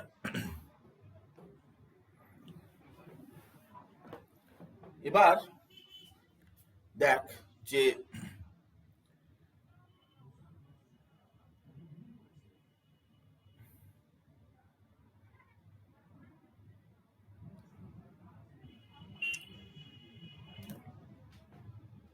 এবার দেখ যে আমরা চলে আসছি যে বিষয়টা, সেটা হচ্ছে আজকের একটা ইম্পর্টেন্ট পার্ট। সেটা হচ্ছে কি না, হাইব্রিডাইজেশন। দেখ এইখানটা বোঝাটা মানে হচ্ছে যে তোর কেমিক্যাল বন্ডটা মানে একেবারে ঠিকঠাক হয়ে গেল, সাফ হয়ে গেল পুরো, এছাড়া আর কিছু বলার নেই। তো হাইব্রিডাইজেশন অ্যাকচুয়ালি কেন হাইব্রিডাইজেশনটা, তাহলে আমরা তো পড়ছিলাম ভ্যালেন্স বন্ড থিওরি, তাহলে সেখান থেকে কেন হাইব্রিডাইজেশনটা চলে এলো এই ব্যাপারটাকে তোকে বুঝতে হবে। একটু সময় লাগবে, কিন্তু এটাই একটু সময় লাগবে, বাকি জিনিস কিন্তু আর কেমিক্যাল বন্ডে কিন্তু চাপের জায়গা নেই। হাইব্রিডাইজেশন হলে অটোমেটিক্যালি স্ট্রাকচার হয়ে যাবে, কারণ এখান থেকে স্ট্রাকচারটা তুই পেয়ে যাচ্ছিস। কারণ আমরা যেটা পড়াই মানে আমাদের বইটা এমন ভাবে প্রজেক্ট করেছে যে বইটা বলতে চেয়েছে যে ভিএসিপিআর থিওরি হাইব্রিডাইজেশন, ভিএসিপিআর থিওরিটাই অ্যাকচুয়ালি স্ট্রাকচারকে ডিফাইন করেছে।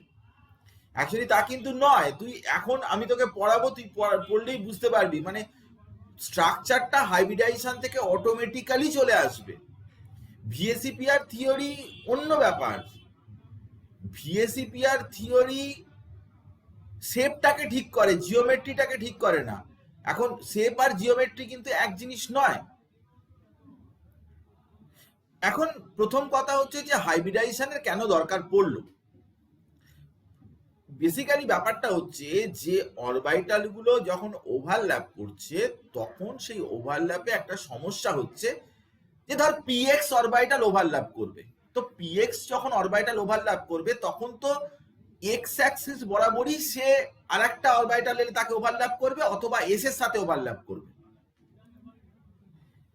কিন্তু সে সবসময় যে আর একটা অরবাইটাল এক্স অ্যাক্সিস বরাবরই আসবে এরকম কি কোনো গ্যারান্টি আছে? তার মানে ওভারল্যাপ করতে গেলে পিওর অ্যাটমিক অরবাইটালের ওভারল্যাপ কিন্তু ডিফিকাল্ট। আজকে তুই চিন্তা করে দেখ যে আমি তোকে সিম্পল ওয়েতে বোঝাচ্ছি যে ধর একটা এইরকম একটা অরবাইটাল আছে, তো আর একটা পি অরবাইটাল রয়েছে, ধর এখানে আর একটা পি অরবাইটাল আছে, এটা ধর পিএক্স। তো এই অরবাইটালটা এইরকম এইরকম এইরকম এই নিচ দিয়ে হবে, ওভারল্যাপ হবে, একটাও হবে না। এই অরবাইটালকে সোজা এইভাবে আসতে হবে, এইভাবে, অথবা এর প্যারালালি আসতে হবে, তবেই কেবলমাত্র ওভারল্যাপ হবে। তাহলে ওভারল্যাপ ব্যাপারটা কিন্তু খুব লিমিটেশন চলে আসছে, ওভারল্যাপ সবসময় হচ্ছে না। এই ব্যাপারটাকে কিন্তু যাতে ঠিকঠাক হয়, এই ব্যাপারটাকে যাতে ইজিয়ার প্রসেস হয়, ইউজার ফ্রেন্ডলি হয়, সেই জন্য হাইব্রিডাইজেশনটা করা। তো হাইব্রিডাইজেশনটা কি? হাইব্রিডাইজেশন হচ্ছে, প্রথম কথা ভালো করে বুঝাবে, clear cut, intermixing of atomic orbitals of slightly different energies of the same atom। অন্যের অ্যাটম নিয়ে হাইব্রিডাইজেশনের, অন্যের অরবাইটাল নিয়ে হাইব্রিডাইজেশন নয়, একই অ্যাটমের অরবাইটাল হাইব্রিডাইজেশন হবে। যদি নাইট্রোজেন হয় তার যে অ্যাটম গুলো আছে তার সাথে হাইব্রিডাইজেশন হয়, নাইট্রোজেনের সাথে অক্সিজেনের বন্ড হচ্ছে, নাইট্রোজেনের অক্সিজেনের অ্যাটম মিক্স আপ হবে না, তাকে হাইব্রিডাইজেশন বলে না, অন্য কিছু বলে, দ্যাট ইজ ডিফারেন্ট ব্যাপার। আমি সে নিয়ে আলোচনা করছি না এখন। আমি যেটা আলোচনা করছি সেটা হচ্ছে হাইব্রিডাইজেশন বিষয়টা নিয়ে আলোচনা করছি, যেটা একই অ্যাটমের যে অরবাইটাল গুলো সেগুলোই হাইব্রিডাইজেশন হবে। জেনারেলি এটা হওয়ার পরে কি হবে না, same energy level is called hybridization. মানে হাইব্রিডাইজেশন করার পরে যে অরবাইটাল গুলো তৈরি হবে তাদের সেম এনার্জি হবে, কিন্তু আগে স্লাইটলি ডিফারেন্ট এনার্জি থাকতেও পারে, কিন্তু হাইব্রিডাইজেশন করার পরে তাদের যে এনার্জি সেই এনার্জি কিন্তু সেম হয়ে যাবে। ব্যাস মিটে গেল। দিস ইজ কল্ড হাইব্রিডাইজেশন, মানে মিক্সিং আপ অফ অরবিটাল। যেরকম ধর তুই একটা এখানে রেড কালার রয়েছে, তুই তাকে হোয়াইট কালারের সাথে মিক্স করে দিলি, তাহলে এখানে পিঙ্ক কালার চলে এলো। মানে কি পিঙ্কের মধ্যে রেড আর হোয়াইট দুটোই, মানে হাইব্রিডাইজেশন করার পরে যে অরবিটাল গুলো মিক্স আপ হয়েছে তাদের দুজনের ক্যারেক্টারই কিন্তু ওই হাইব্রিড অরবিটালের ক্যারেক্টারের মধ্যে ঢুকে গেল। রেড আর হোয়াইট মিলিয়ে পিঙ্ক হলো, মানে পিঙ্কের মধ্যে রেডও আছে এবং হোয়াইটও আছে। হাইব্রিডাইজেশন আমরা এই বিষয়টাকে বলছি যে মিক্সিং আপ। কিন্তু তাদের এনার্জি প্রথমে আলাদা থাকতে পারে, অবশ্য খুব একটা বেশি আলাদা, স্লাইটলি ডিফারেন্ট হতে পারে, কিন্তু অনেক অ্যাব্রাপ্ট এনার্জি ডিফারেন্স হবে না, আমরা দেখাবো। তো এবারে দেখ যে হাইব্রিডাইজেশনে কি ক্যারেক্টারিস্টিক্স, কি কন্ডিশন, খুব ইম্পর্টেন্ট ব্যাপার, কেয়ারফুলি শুনবি প্লিজ, এখানে অ্যাটেনশনটা দে। অনলি ভ্যালেন্সিয়াল অরবিটালস হাইব্রিডাইজ, শুধুমাত্র ভ্যালেন্সিয়াল অরবিটালই হাইব্রিডাইজ করে। কিন্তু আমি তোকে বলবো যে ডি এর ক্ষেত্রে n-1d হাইব্রিডাইজ করবে, এনডিও করবে। n-1d মানে ধর 3d, কিন্তু বাইরের সেলটা হয়তো 4s 4p, আবার 4s 4p 4d, তাহলে এই আগের ডিও করতে পারে, পরের ডিও করতে পারে। এটা কিন্তু খেয়াল রাখবি, কারণ ভ্যালেন্স সেল বলতে বাইরের সেলটাই বোঝায়। তো বাইরের সেলটা যদি 4s 4p হয়, তাহলে কেউ বলতে পারে যে 3dটা কি করে বাইরের সেল হচ্ছে, 3dটা তো বাইরের সেল নয়, তাহলে আপনি এ কথা বলেছেন কেন? তো আমি তোকে বলছি যে 3dটাকে বাইরের সেলের সাথেই ধরা হয়, এনার্জিক্যালি ওরা কম্পারেবল, সেই জন্য n-1ডিও যেরকম করে এনডিও করে, তাদের আলাদা আলাদা নাম আছে, ইনার অরবিটাল আউটার অরবিটাল, আমি এক্ষুনি বলছি। দ্বিতীয় কথা হচ্ছে কি, comparable energy orbitals take part in hybridization, যাদের কাছাকাছি এনার্জি, তাদের কম্পারেবল এনার্জি, তারাই কিনা হাইব্রিডাইজেশন করবে। Third point, only orbitals undergo hybridization, not the electron। এটা বেশিরভাগ টিচারই ভুল পড়ায়, যে বলে যে আনপেয়ার্ড ইলেকট্রন যে অরবিটালের মধ্যে থাকে তারাই হাইব্রিডাইজেশন করে। বাজে কথা, এ কথা কোথাও লেখা নেই, এ কথা কোথাও বলা নেই। অরবিটালই আসলে হাইব্রিডাইজেশন করে, ইলেকট্রন থাকতেও পারে নাও থাকতে পারে, সেটা জরুরি নয়, সেটা ইম্পর্টেন্ট নয়, অরবিটালই কিন্তু হাইব্রিডাইজেশন করবে। অরবিটাল মানে এনার্জি লেভেল, তারা হাইব্রিডাইজেশন করবে। ইলেকট্রন পরে ভর্তি করা হবে তার মধ্যে, হাইব্রিডাইজেশনটা পরে হবে, এনার্জি লেভেলগুলো আগে তৈরি হবে, ইলেকট্রন পরে ভর্তি হবে। Only orbitals undergo hybridization, electron নয়, ইলেকট্রন হাইব্রিডাইজেশন হয় না, অরবিটালই হাইব্রিডাইজেশন হয়। Half filled, fully filled, empty filled, তাহলে এমটি অরবিটাল হাইব্রিড, এরা হাইব্রিডাইজ করতে পারে। হাইব্রিডাইজ করার জন্য হাফ ফিল্ড, ফুললি ফিল্ড বা এমটি অরবিটাল তারা হাইব্রিডাইজ করতে পারে। কিন্তু হাইব্রিডাইজেশনের সময় এরকম কোনো জরুরি ব্যাপার নেই যে আনপেয়ার্ড ইলেকট্রন থাকতে হবে তবেই হাইব্রিডাইজ করতে পারবে, এরকম কোনো ব্যাপার নেই, কোনো কন্ডিশন নেই। হাইব্রিডাইজেশন থিওরির মধ্যে বানানো নেই, এখানে বানানো কথা, এসব অন্য টিচাররা বানিয়েছে এইসব কথাবার্তাগুলো। আর লাস্ট এখানে পয়েন্ট যেটা বলবো, excitation of electron is not necessary.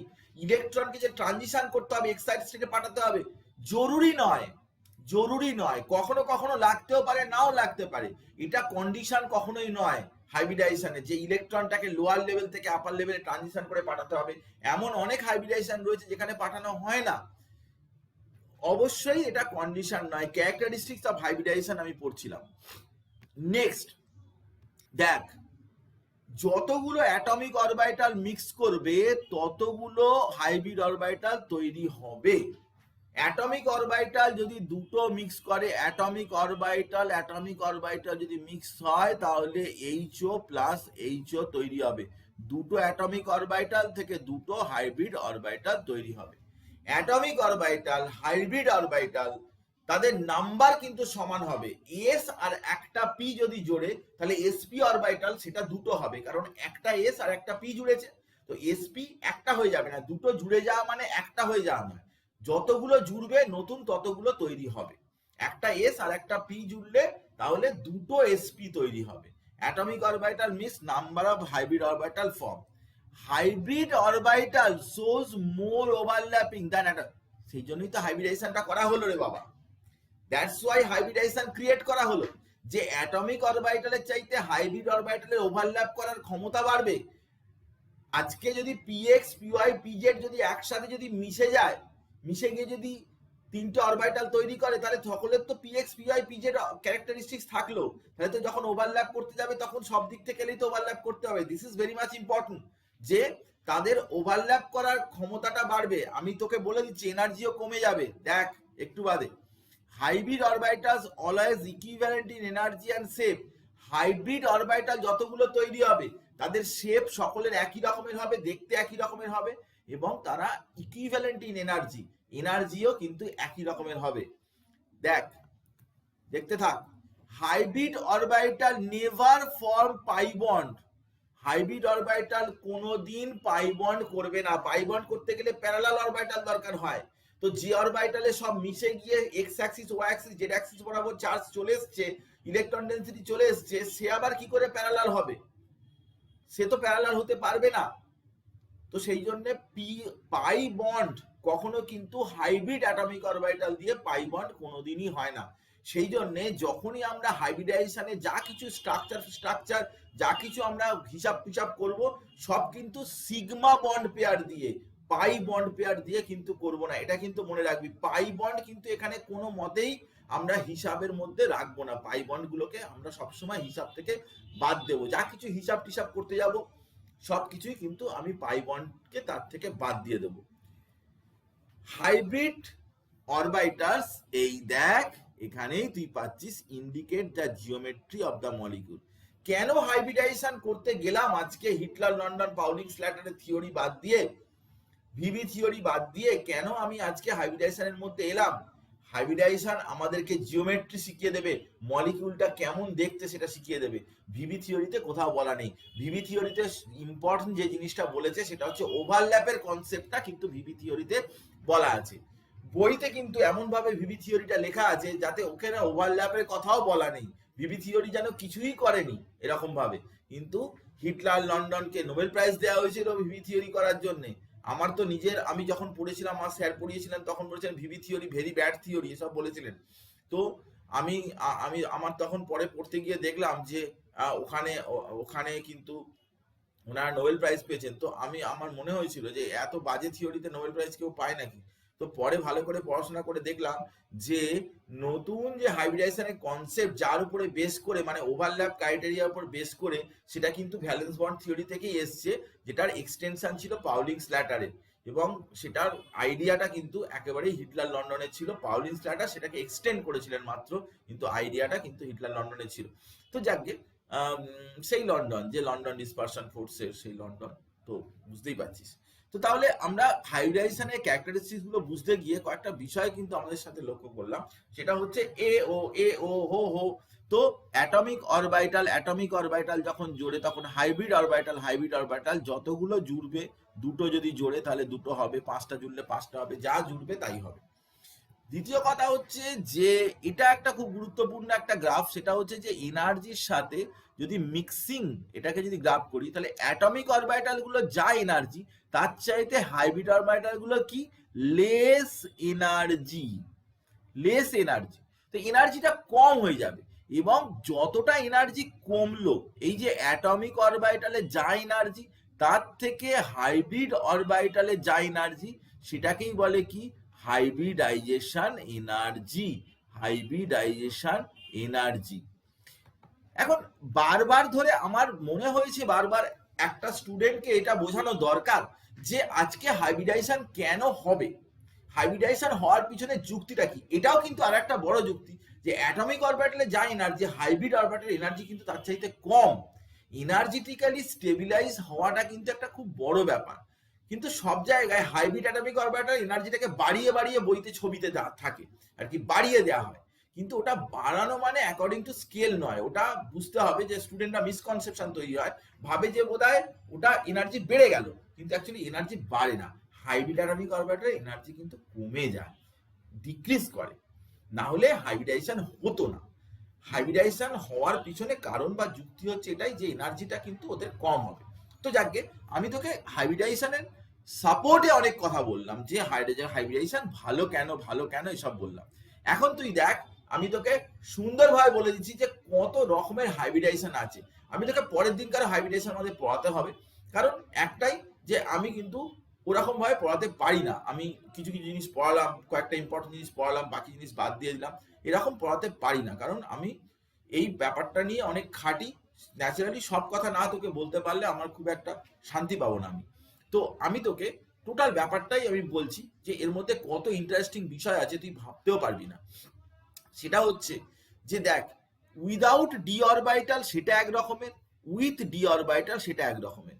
With D অরবাইটালটা ফাটাফাটি, মানে উইথ ডি অরবাইটালের যে কি পিকুলারিটিস আছে এবং কত রকমের কম্পাউন্ড তার মধ্যে আছে, জাস্ট ইউ কান্ট ইমাজিন। কিন্তু উইদাউট ডি অরবাইটালে সেখানে এসপি, sp2, sp3 এই তিনটে তো রয়েইছে। একটা এস একটা পি মিলবে, একটা এস দুটো পি মিলবে, একটা এস তিনটে পি মিলবে। কিন্তু ডি অরবাইটালের ক্ষেত্রে ইনার আর আউটার এই দুটো রয়েছে। ইনার আউটার নিয়ে আমি তোকে একটু বলেছি, তো আর একবার আমি ভালো করে বলে দিচ্ছি। সেটা হচ্ছে যে n-1d ns np এগুলো যদি জোড়ে তাহলে সেগুলো হয় কি ইনার, আর ns np nd যদি একসাথে হাইব্রিড হয় তাকে বলে আউটার।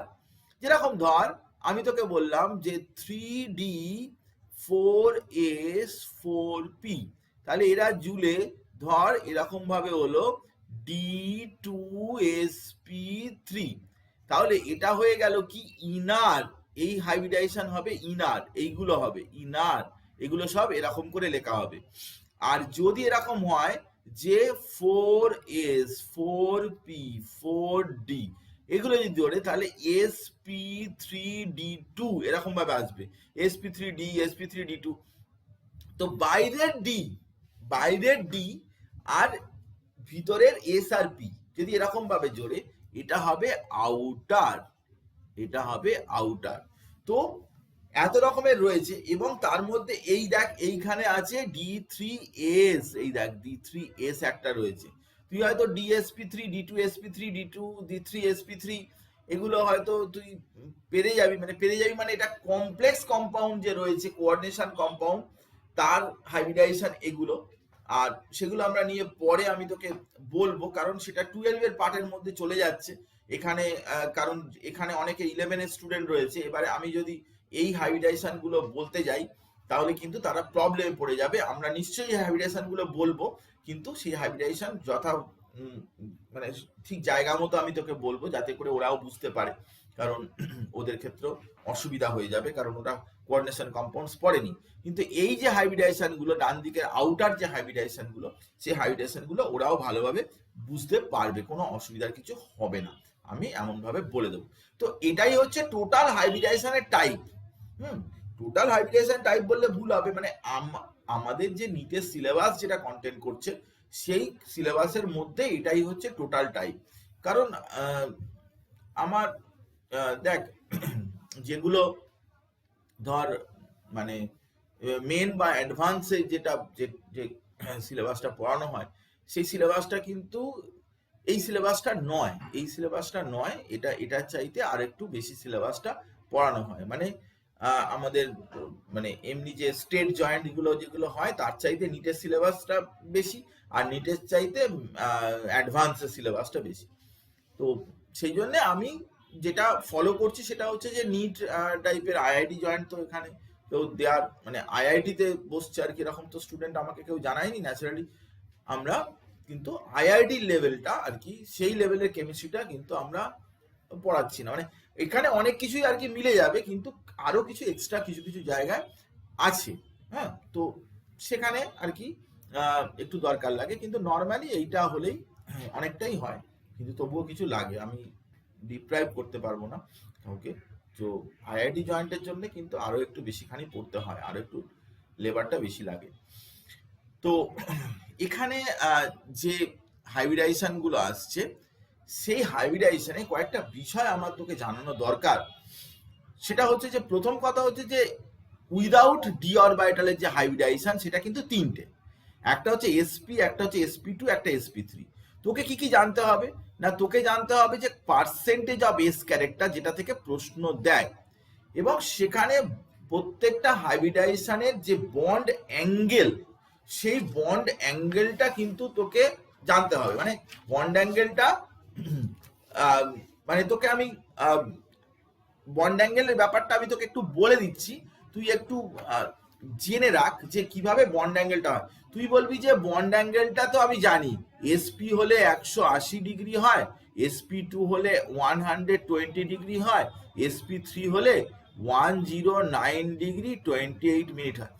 হ্যাঁ, এগুলো তুই জানিস, কিন্তু কি যদি এরকম ধরনের একটা উল্টো পাল্টা যদি বন্ড অ্যাঙ্গেল একটা চলে আসে, তো সেগুলো ঠিক কোথা থেকে আসে, মানে থিটাটা কিভাবে বের করে। অ্যাকচুয়ালি আমি তোকে বলছি যে অ্যাকচুয়ালি কি হয় না, আমি তোকে জিনিসটা cos থিটা ইকুয়ালস টু কি না, cos theta equals to -1 by number of P orbitals in hybridization. আমার কথাটা ভালো করে বোঝার চেষ্টা কর। ধর ধর তুই এসপি বললি, তাহলে এসপি যখন বললি তখন তার মধ্যে কটা পি আছে? একটা পি আছে। এর মধ্যে পি কটা আছে? একটা আছে। তো cos theta equals to -1 by 1 মানে -1। এখান থেকে তুই থিটা বের কর 180। এবারে sp2 তুই বললি, তার মানে এখানে পি কত? 2 আছে। cos থিটা -1 বাই 2, তাহলে এখান থেকে তুই থিটাটা বের করলি কত? 120 ডিগ্রি। এবারে ধর sp3, এখানে পি কটা আছে না, পি 3টে আছে। তো cos থিটা -1 বাই 3, এখান থেকে থিটা বের করিস তাহলে 109 ডিগ্রি 28 মিনিট এরকম অ্যারাউন্ড আসবে। আমি তোকে একটা জিনিস বলতে পারি যে তুই সবসময় একটা জিনিস খেয়াল রাখবি যে মোটামুটি ভাবে তোর দেখা গেছে যে এইগুলো হচ্ছে রেগুলার বন্ড অ্যাঙ্গেল, মানে আর B A regular bond angle হচ্ছে এই জিনিসগুলো হয়। কিন্তু আর B A regular bond angle আর এ বি এ মানে হচ্ছে কি না actual bond angle. Regular bond angle আর অ্যাকচুয়াল যে বন্ড অ্যাঙ্গেল, সেই দুটোর মধ্যে কিন্তু মানে অনেক জায়গাতেই কি হয় না ডিফারেন্স থেকে যায়। রেগুলার বন্ড অ্যাঙ্গেল আর অ্যাকচুয়াল বন্ড অ্যাঙ্গেলের মধ্যে কিছুটা করে ডিফারেন্স থেকে যায়।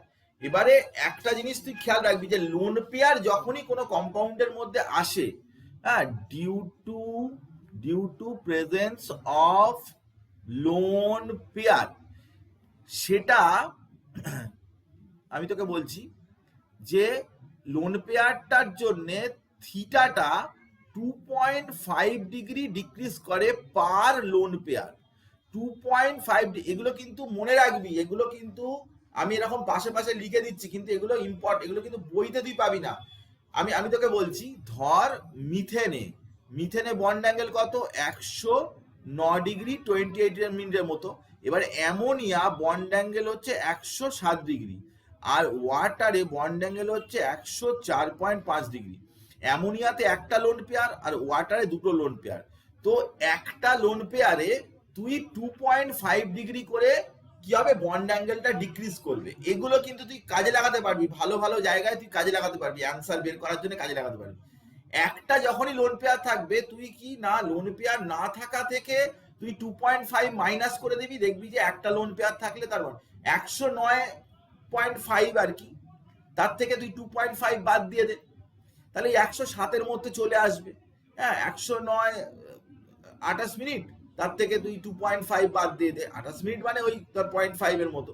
আবার ওর থেকে 2.5 বাদ দে, অ্যামোনিয়া থেকে 2.5 বাদ দে, তাহলে 104.5।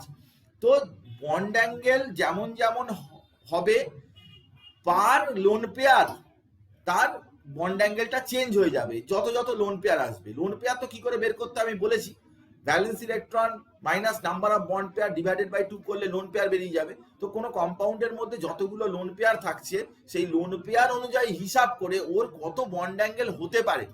কারণ আমরা কি করি না, এমনি পড়ি, আমরা যখন বোর্ডের পড়াশোনা পড়ি তখন অ্যাপ্রক্সিমেটলি একটা বন্ড অ্যাঙ্গেল বলতে, ও এটা ট্রায়াগোনাল বাইপিরামিডাল, এটার এই বন্ড অ্যাঙ্গেল হবে, ও এটা এই কিন্তু লোন পেয়ার থাকার জন্য ওর বন্ড অ্যাঙ্গেল কিন্তু অনেকটা করে চেঞ্জ হয়।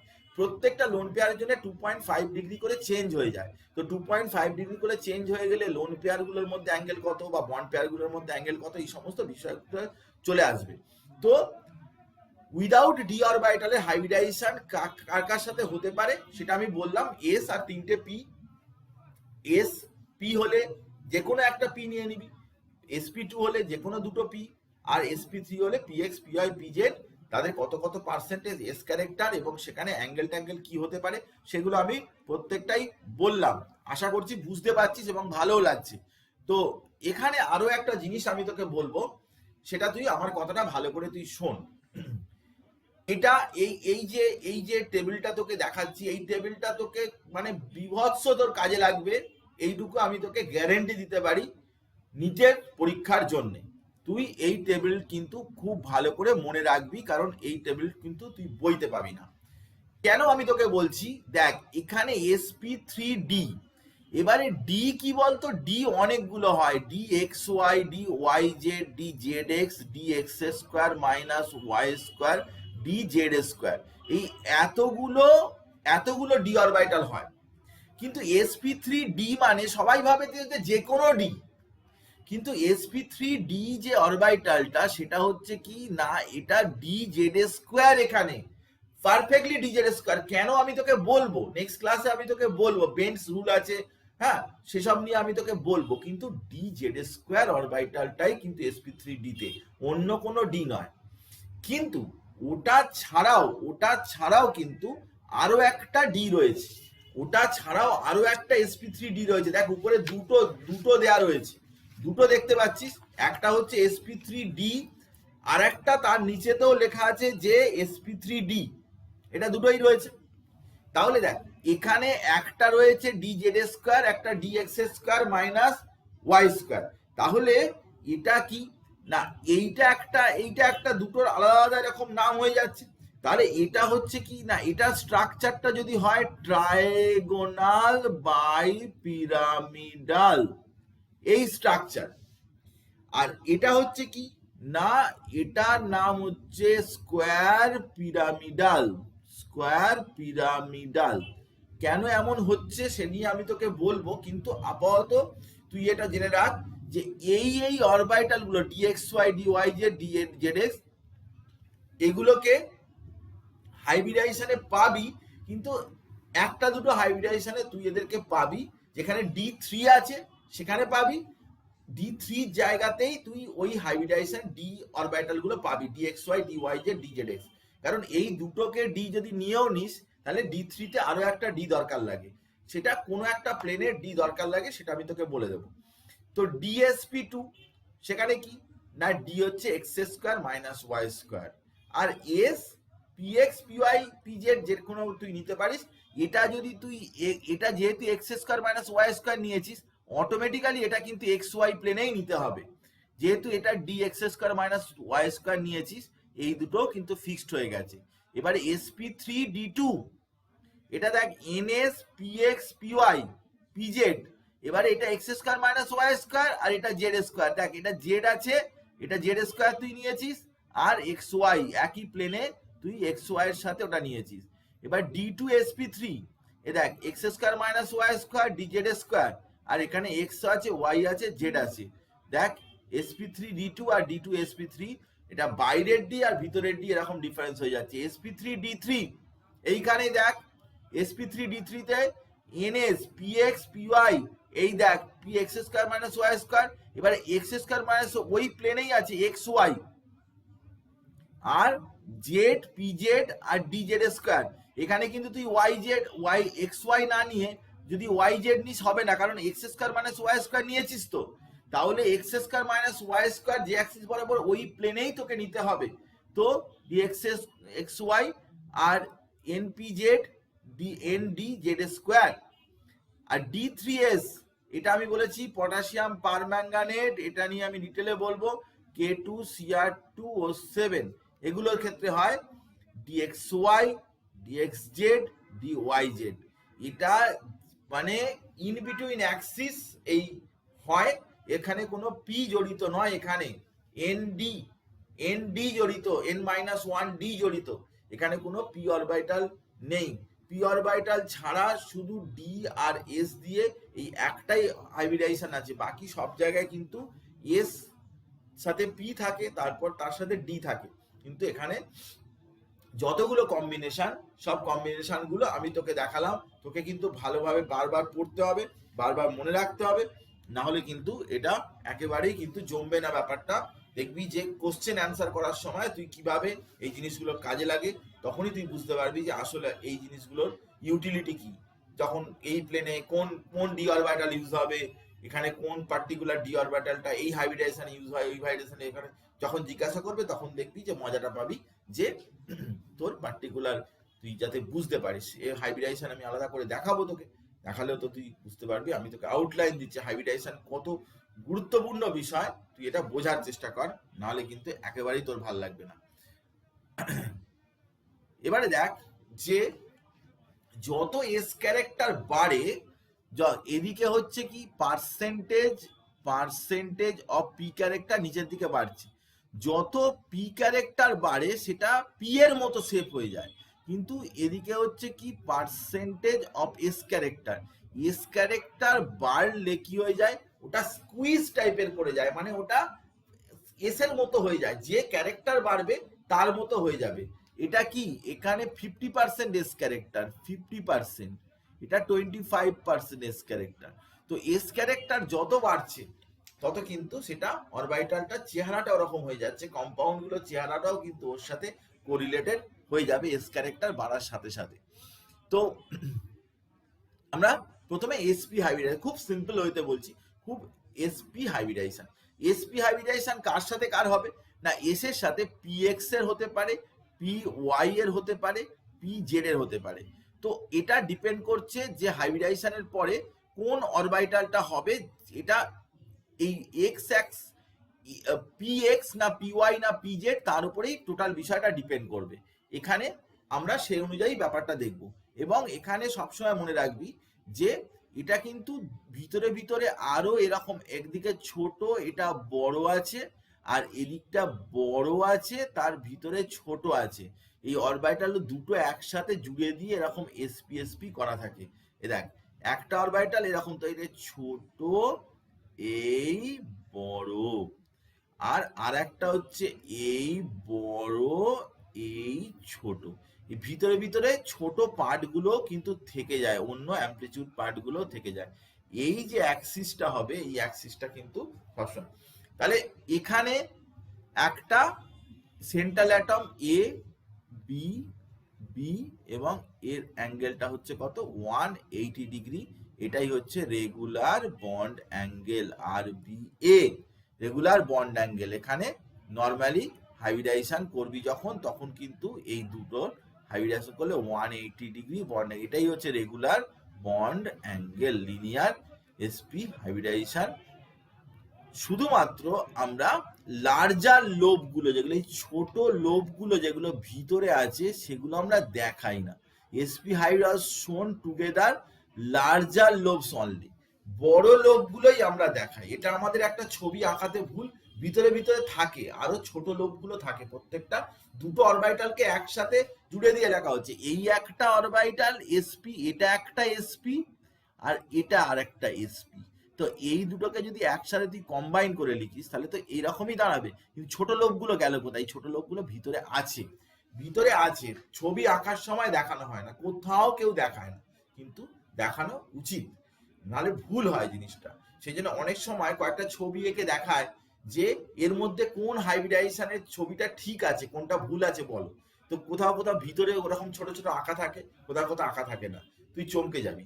তুই দেখলে বুঝতে পারবি না যে ওটা ভিতরে আঁকা রয়েছে। আমি তো কোনোদিন বইতে ছবিতে ওরকম ভিতরে আঁকা দেখিনি, তাহলে ন্যাচারালি ওটা হবে না। তো এইসব জিনিসগুলো কিন্তু তোর সঠিকটা জানা উচিত, বইতে ছবিতে কি আছে না আছে সেটা। ইভেন এনসিআরটির বইতেও কিন্তু এসব গন্ডগোল করে দিয়েছে আর কি। কিছু কিছু কোনো বই ধোয়া তুলসী পাতা নয়, সব জায়গাতে কিছু কিছু ওসব জায়গা থেকে কিন্তু কোশ্চেন তুলে কিন্তু বোকা বানিয়ে দিতে পারে। তো এখানে আমি বললাম, এবারে চলে আসছি একটা বিষয়, কিন্তু সেটা সব জায়গাতে তুই পেয়ে যাবি এবং আমি তোকে বলছি, সেটা হচ্ছে কি এই স্টেরিক নাম্বারটা বহু জায়গায় তোকে হয়তো অসুবিধার সৃষ্টি করতে পারে। তো স্টেরিক নাম্বারটা কি? স্টেরিক নাম্বারটা কি? এটা হচ্ছে কি না, number of lone pair plus bond pair, কিন্তু only sigma bond. Lone pair আর বন্ড পেয়ার অ্যাড করলে যেটা হয় সেটা হচ্ছে কি না, সেটাকেই বলে তো আর স্টেরিক নাম্বার। এখন ঘটনা যেটা, স্টেরিক নাম্বার থেকে আমরা জিওমেট্রিটা বলি, এখন জিওমেট্রি আর শেপ এই দুটোর মধ্যে ডিফারেন্স কি? জিওমেট্রি হচ্ছে কি না, জিওমেট্রি হচ্ছে বোথ, তার মধ্যে loan pair plus bond pair মিলিয়ে তার যে শেপ, সেই শেপটাই হচ্ছে geometry. Bond pair lone pair যেরকম ওরিয়েন্টেশন আছে সেটা মিলিয়ে, কিন্তু শেপ মানে হচ্ছে জিওমেট্রি নয়, শেপ মানে হচ্ছে কি না অনলি বন্ড পেয়ার দিয়ে তার যেরকম দেখতে হচ্ছে, তার যেরকম স্ট্রাকচারটা হচ্ছে সেটাই হচ্ছে তার কি, তার শেপ। এবারে আমি তোকে একটা এক্সাম্পল দিচ্ছি। ধর তুই বললি মিথেন, এবারে মিথেনের আমি এরকম করে দেখালাম, হাইড্রোজেন হাইড্রোজেন হাইড্রোজেন হাইড্রোজেন, এরকম করে দেখালাম। এটা হচ্ছে কি না, এটা হচ্ছে শেপ, আবার এটাই জিওমেট্রি। তার কারণ কোনো লোন পেয়ার নেই, এর মধ্যে কোনো লোন পেয়ার নেই, সেই জন্য শেপও যা জিওমেট্রিও তাই। কারণ both lone pair bond pair থাকলে জিওমেট্রি, আর অনলি বন্ড পেয়ার থাকলে শেপ। তাহলে জিওমেট্রিতেও শুধু বন্ড পেয়ার আছে, আর এতেও শেপেতেও বন্ড পেয়ার আছে, তাহলে এটা একই হবে। এবার ধর অ্যামোনিয়া, সেটাতে হাইড্রোজেন হাইড্রোজেন হাইড্রোজেন, এই হচ্ছে লোন পেয়ার দিয়ে দিলাম। তাহলে কি না, এর জিওমেট্রি হচ্ছে টেট্রাহেড্রাল, কারণ এই হাইড্রোজেন হাইড্রোজেন হাইড্রোজেন আর লোন পেয়ার সব মিলিয়ে জিওমেট্রি হচ্ছে টেট্রাহেড্রাল। কিন্তু শুধু যদি তুই এর যদি বন্ডগুলো কিরকম ভাবে আছে সেটা যদি তুই দেখিস, তাহলে সেটা হচ্ছে কি পিরামিড শেপ আছে। তাহলে এর শেপ হচ্ছে কি পিরামিড, এর শেপ হচ্ছে পিরামিড। তাহলে জিওমেট্রি কখনো চেঞ্জ হয় না। একটা হাইব্রিডাইজেশনে sp3 হলে তার জিওমেট্রি সব সময়তেই কি হয় না টেট্রাহেড্রালই হয়। কিন্তু sp3 এর শেপ বারবার চেঞ্জ হয়ে যায়, যেরকম sp3 শেপ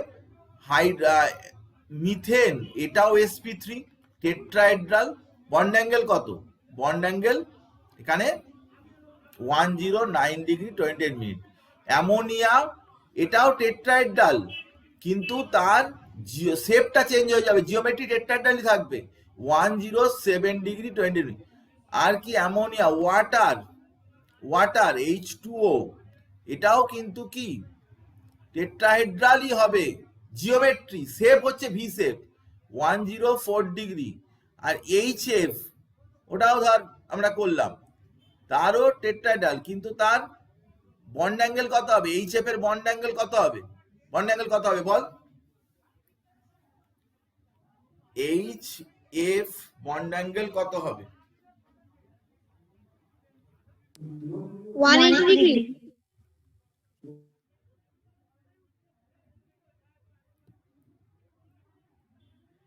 ধর HF এর বন্ড অ্যাঙ্গেল আমি বললাম 104 ডিগ্রি, 180 ডিগ্রি, 120 ডিগ্রি। নান কোনটা হবে এই চেপের বন্ড অ্যাঙ্গেল? 180 ডিগ্রি। 180 ডিগ্রি না, তাহলে আমি করতামই না, আমি জিজ্ঞাসাই করতাম না। এসব নিটের ক্লাস হচ্ছে ভাই, আমি জিজ্ঞাসাই করতাম না। এই যে নান, শোন, বন্ড অ্যাঙ্গেল কখনো দুটো অ্যাটম থাকলে তার বন্ড অ্যাঙ্গেল মেজারই করা যায় না। বন্ড অ্যাঙ্গেল মানে মিনিমাম 3টে অ্যাটম থাকতে হবে, তবে তার বন্ড অ্যাঙ্গেল বোঝাবে। অ্যাঙ্গেল মানে 3টে অ্যাটম ছাড়া বন্ড অ্যাঙ্গেল হয় না। এটা এইচএফ, এখানে কি করে অ্যাঙ্গেল হবে? এটা অ্যাসিটিলিন, হাইড্রোজেন কার্বন হাইড্রোজেন, এই 180 ডিগ্রি হলো। কিন্তু তোকে যখন এইচএফ লেখা রয়েছে এখানে, এখানে কি করে বন্ড অ্যাঙ্গেলটা হবে? এবার আমাকে বল, এবার আমাকে বোঝা যে এইচএফ কি করে তুই অ্যাঙ্গেল মাপবি, এর অ্যাঙ্গেল কি করে হবে? মিনিমাম 3টে অ্যাটম ছাড়া অ্যাঙ্গেল কি করে হতে পারে তুই আমাকে বল। এটা নিটের কোশ্চেন, ভুল করে দিয়ে চলে আসবি। আমি বলেছি যে অন্যমনস্ক হলেই ভুল হয়ে যাবে, একটু অন্যমনস্ক হলেই ভুল হয়ে যাবে। বেসিক কনসেপশন তুই আজকে চিন্তা কর কিভাবে অ্যাঙ্গেলটা মেজার করে, 3টে পার্ট না, অ্যাঙ্গেল মানে কি বেসিক জায়গাটা আসার চেষ্টা কর। কত সুন্দর ভাব, এ সি বি, এই হচ্ছে অ্যাঙ্গেল। এবার তোকে বলেছে এ বি, অ্যাঙ্গেল কত তুই বলতে পারবি? তুই ম্যাথমেটিক্সের হিসাবে ভাব, ম্যাথমেটিক্সে যে অ্যাঙ্গেল এর ডেফিনেশন দেওয়া রয়েছে সেই হিসাবে ভাব যে এ বির অ্যাঙ্গেল কত, বললে তুই বলবি কি 180 ডিগ্রি? তুই তখনই 180 ডিগ্রি বলবি যখন তোকে এরকম করে এ সি বি এরকম করে লাইন দেবে, এখানে একটা পয়েন্ট দেবে, তখন তুই বলবি এটা সি, তাহলে এ সি বি তুই 180 ডিগ্রি। যেটা অ্যাসিটিলিনে সম্ভব, এইচ হাইড্রোজেন কার্বন, এইটা 180 ডিগ্রি। কিন্তু যখন তোকে এইচএফ দেবে, এইচএফ এর বন্ড অ্যাঙ্গেল কত তুই বলতে পারবি না, কোশ্চেনটাই ভুল তো আসলে। এসব কথা বইতে লেখা আছে 180 ডিগ্রি, এবি বলে মলিকিউল, তার 180 ডিগ্রি বন্ড অ্যাঙ্গেল। এসব তো দেখলে হবে না। তো তুই তো যে লেভেলে পড়াশোনা করছিস সে লেভেলে তো তোকে চোখ কান খোলা রাখতে হবে। এটা কি বোঝাতে পারলাম? আমি ব্যাপারটা বুঝতে পারলাম? তোকে আর কি বোকা বানানো, তোদেরকে একদম সোজা, বাচ্চা ছেলে মেয়ে একদম যা বলবো তাতেই বোকা বানিয়ে যাবি। আমি একটা এরকম একটা এইচএফ এর কোশ্চেন তুলে দিলাম, একটা 180 ডিগ্রি অপশন দিয়ে দিলাম, সঙ্গে সঙ্গে ফাঁদে পা দিলি। মানে যতবারই এরকম আমি করি ততবারই দেখেছি যে তোরা ফাঁদে পা দিস আর ভুল বলিস। তুই সবসময় মনে রাখবি, আমি যখনই দেখবি যে খুব সোজা কোশ্চেন করছি, মানে তোর অ্যাপারেন্টলি খুব সোজা, তখন বুঝবি যে কিছু নিশ্চয়ই গন্ডগোলের কেস আছে। কারণ আমি তো এখানে নিটের কোশ্চেন নিয়ে নাড়াচাড়া করবো, তো এমন থোড়ি কোশ্চেন দেবে তোকে যে কোশ্চেনটা একেবারে তুই হাসতে খেলতে চলে যাবি, সামহাও এদিক সেদিক কিছু একটা থাকবে। আমি তোকে প্রথম ক্লাসটা যখন পড়িয়েছিলাম তখন আমি কথা বলেছিলাম যে নিট কিন্তু বেসিক টেস্ট করে, বেসিক, সে কেমিস্ট্রির মধ্যে ফিজিক্স ম্যাথামেটিক্স সমস্ত কিছুর বেসিকটা টেস্ট করে। তোকে আমি দেখাবো যে অনেক থিটা ফিটা cos theta sine theta fine theta এইসব দিয়ে কেমিস্ট্রির মধ্যে ভরিয়ে দেয়, অনেক কোশ্চেন আছে। তো দেখবি যে ম্যাথামেটিক্সের সেসব লাইন স্লোপ ক্লোপ এইসব দিয়ে আমাকে দেবাদিতা কালকেই বোধহয় একটা কোশ্চেন, একটা আমাকে হোয়াটসঅ্যাপে দেবাদিতা একটা কোশ্চেন পাঠিয়েছিল, একটা গ্যাস লয়ের একটা সিম্পল একটা কোশ্চেন। ও কোথা থেকে পেয়েছে হয়তো, মানে কোথাও ছিল আর কি, সেটা পেয়েছে, করতে করতে আটকে ছিল, আমাকে কোশ্চেনটা ছবি তুলে পাঠিয়েছিল। তো কোশ্চেনটা একদমই সিম্পল ব্যাপার, কিন্তু ম্যাথামেটিক্স রিলেটেড ব্যাপার। ওখানে স্লোপ ভ্যালুটা দিয়ে দিয়েছে এত, আর ভলিউমের সাথে টেম্পারেচারে গ্রাফ করেছে, তার স্লোপের ভ্যালুটা দেওয়া রয়েছে। ওখান থেকে জানতে চেয়েছে যে প্রেসারের ভ্যালু কত হবে। এটা একেবারে খুবই সোজা ব্যাপার, কিন্তু কি যখন কেউ কেমিস্ট্রির কোশ্চেন অ্যান্সার করছে তখন সে সবসময় ভাবছে যে বোধহয় এর অ্যান্সারটা কেমিস্ট্রি রিলেটেড কিছু ব্যাপার হবে, সেই জন্য ম্যাথামেটিক্সটা সে অতটা বেশি করে ভাবছে না। স্লোপ, স্ট্রেট লাইন, তার ট্যানজেন্ট, তার গ্রেডিয়েন্ট কত হবে এসব নিয়ে ভাবছে না। কিন্তু কি আমরা সবসময় ভাবি যে কেমিস্ট্রিটা কিন্তু নিটেতে বেসিক আইডিয়া নিয়ে কোশ্চেন জিজ্ঞাসা করে, যেখানে ফিজিক্সও আছে, যেখানে ম্যাথামেটিক্সও আছে, সমস্ত কিছুই আছে। তো এসপি হাইব্রিডাইজেশনের কয়েকটা ইয়ে কার্বন ট্রিপল বন্ড, কার্বন দুদিকে ডাবল বন্ড থাকতে পারে অ্যালিন, কার্বন মনোঅক্সাইড হতে পারে, ট্রিপলেট কার্বিন, তারপরে কার্বনের মাথায় প্লাস, তারপর কার্বন ডাই অক্সাইড, এগুলো সবই কিন্তু এসপি হাইব্রিডাইজেশন।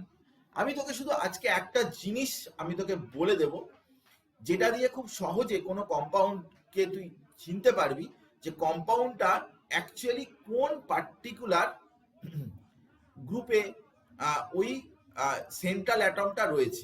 আমি তোকে একটা কথা বলে দিই, এটা পরের দিনকার এটা নিয়ে আমি তোকে বলবো, কারণ আমার যে হাইব্রিডাইজেশনের ফর্মুলা সেটা এর উপর বেস করেই যাবে। তো আমি তোকে বলছি যে আমি তোকে বলছি, তুই আমার কথাটা শোন। সেটা হচ্ছে, যদিও রাত হয়ে গেছে তো ভাল লাগছে না, কিন্তু আমি তোকে বলছি determination of position of central atom in the periodic table। এটা হচ্ছে তোর গ্রুপ, আমি ডিটারমিন করব কোন গ্রুপে আছে। কিভাবে না, গ্রুপটা এইভাবে ডিটারমিন করা হবে, 2 into loan pair plus bond pair, এটা যদি less than or equal to 2 হয় তাহলে ওটাই গ্রুপ হবে। আর যদি 2 into loan pair plus bond pair greater than 2 হয় তাহলে কিন্তু প্লাস 10 গ্রেটার দেন 2 হয় তাহলে ওটাই গ্রুপ হবে। কিরকম ব্যাপারটা আমি তোকে বলছি, ধর আমি একটা একটা কম্পাউন্ড যার ধর 3টে বন্ড পেয়ার আর একটা লোন পেয়ার আছে। 3টে বন্ড পেয়ার, ভালো করে কথাটা শোন, এরকম প্রশ্ন কিন্তু তোকে দেবে, 3টে বন্ড পেয়ার একটা লোন পেয়ার আছে, এরকম একটা কম্পাউন্ড তোকে বানাতে হবে। 3টে বন্ড পেয়ার একটা লোন পেয়ার আছে, এরকম একটা কম্পাউন্ড তুই বানাবি। 3টে বন্ড পেয়ার একটা লোন পেয়ার দিয়ে তুমি একটা কম্পাউন্ড বানাও, তুই পারবি? দেখ তুই পারবি, কিভাবে করবি দেখ। একটা লোন পেয়ার মানে তুই কি করবি না, 2 into lone pair, 2 into lone pair মানে একটা, প্লাস 3 ইন্টু বন্ড পেয়ার মানে 3 ইন্টু 1 মানে কত হলো, এটা 5, এটা তার মানে হয়ে গেল কত, এটা 5।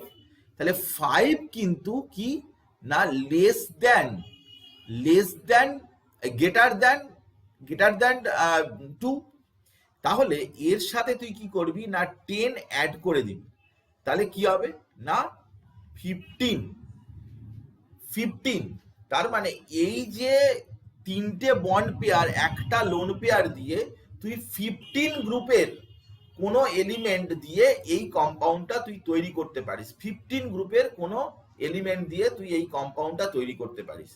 তো 3টে বন্ড পেয়ার একটা লোন পেয়ার মানে কি, মানে হচ্ছে যে টোটাল 4টে ওখানে থাকবে, তাহলে সেন্ট্রাল অ্যাটম এর সাথে কি না AB3 বলে একটা কম্পাউন্ড তৈরি হবে, AB3। কারণ লোন পেয়ারটা কিন্তু এখানে থাকে না, এখানে যেটা থাকে সেটা কি না বন্ড পেয়ার, এই জায়গাটা যেটা নাম্বারটা থাকে ওটা হচ্ছে বন্ড পেয়ার। তাহলে AB3, তাহলে AB3 এটা কোথায় থাকবে না, এটা 15 নম্বর গ্রুপে থাকবে। ধর 15 নম্বর গ্রুপে ধর নাইট্রোজেন, তাহলে নাইট্রোজেন যদি থাকে তাহলে AB3, তাহলে কিছু একটা দিয়ে দিবি NCl3।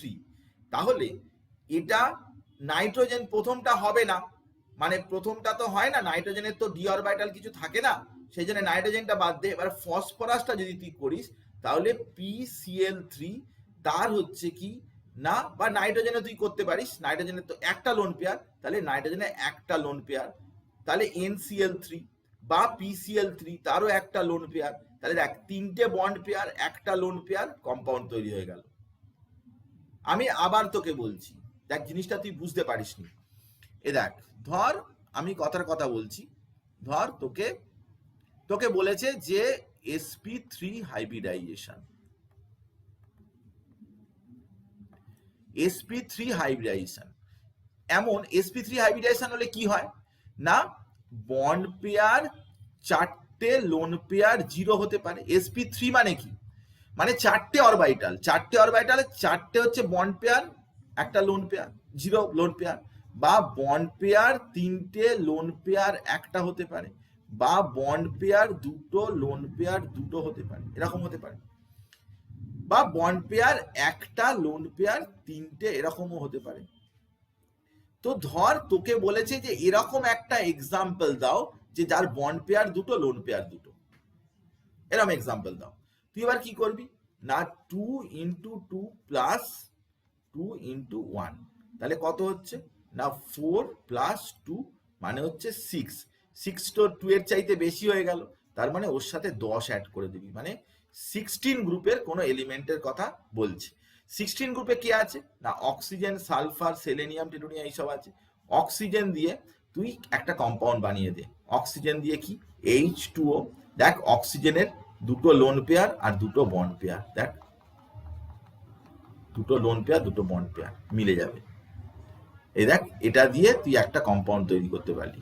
তো আমি আজকে পরের দিনকার এই জায়গাটা রিপিট করব, কারণ এটা দিয়েই হাইব্রিডাইজেশন হবে, সবকিছু হবে, যত কিছু বিষয় সব এটার সাথেই কোরিলেটেড, হাজার হাজার লক্ষ লক্ষ কম্পাউন্ডে হাইব্রিডাইজেশন তুই বের করতে পারবি, আমি তোকে বলে দেবো। তো আজকে থাক, আজকে আর মাথায় ঢুকবে না, এই জিনিসটা হয়তো মাথায় ঢুকছে না শেষের দিকে, কিন্তু আমি পরের দিনকার আবার এই জায়গাটা থেকে বলবো, হাইব্রিডাইজেশনে বলবো, ডি অরবিটাল হাইব্রিডাইজেশন তোকে ভালো করে শিখিয়ে দেবো, কিভাবে করতে হয় না করতে হয়, বেন্টস রুল, আরো একটা রুল আছে, সেই রুলের কথা আমি তোকে বলবো। আজকে এই পর্যন্ত থাকলো, পরের দিনকার আবার এই নিয়ে ডিসকাস করছি। Okay, thank you very much, good night.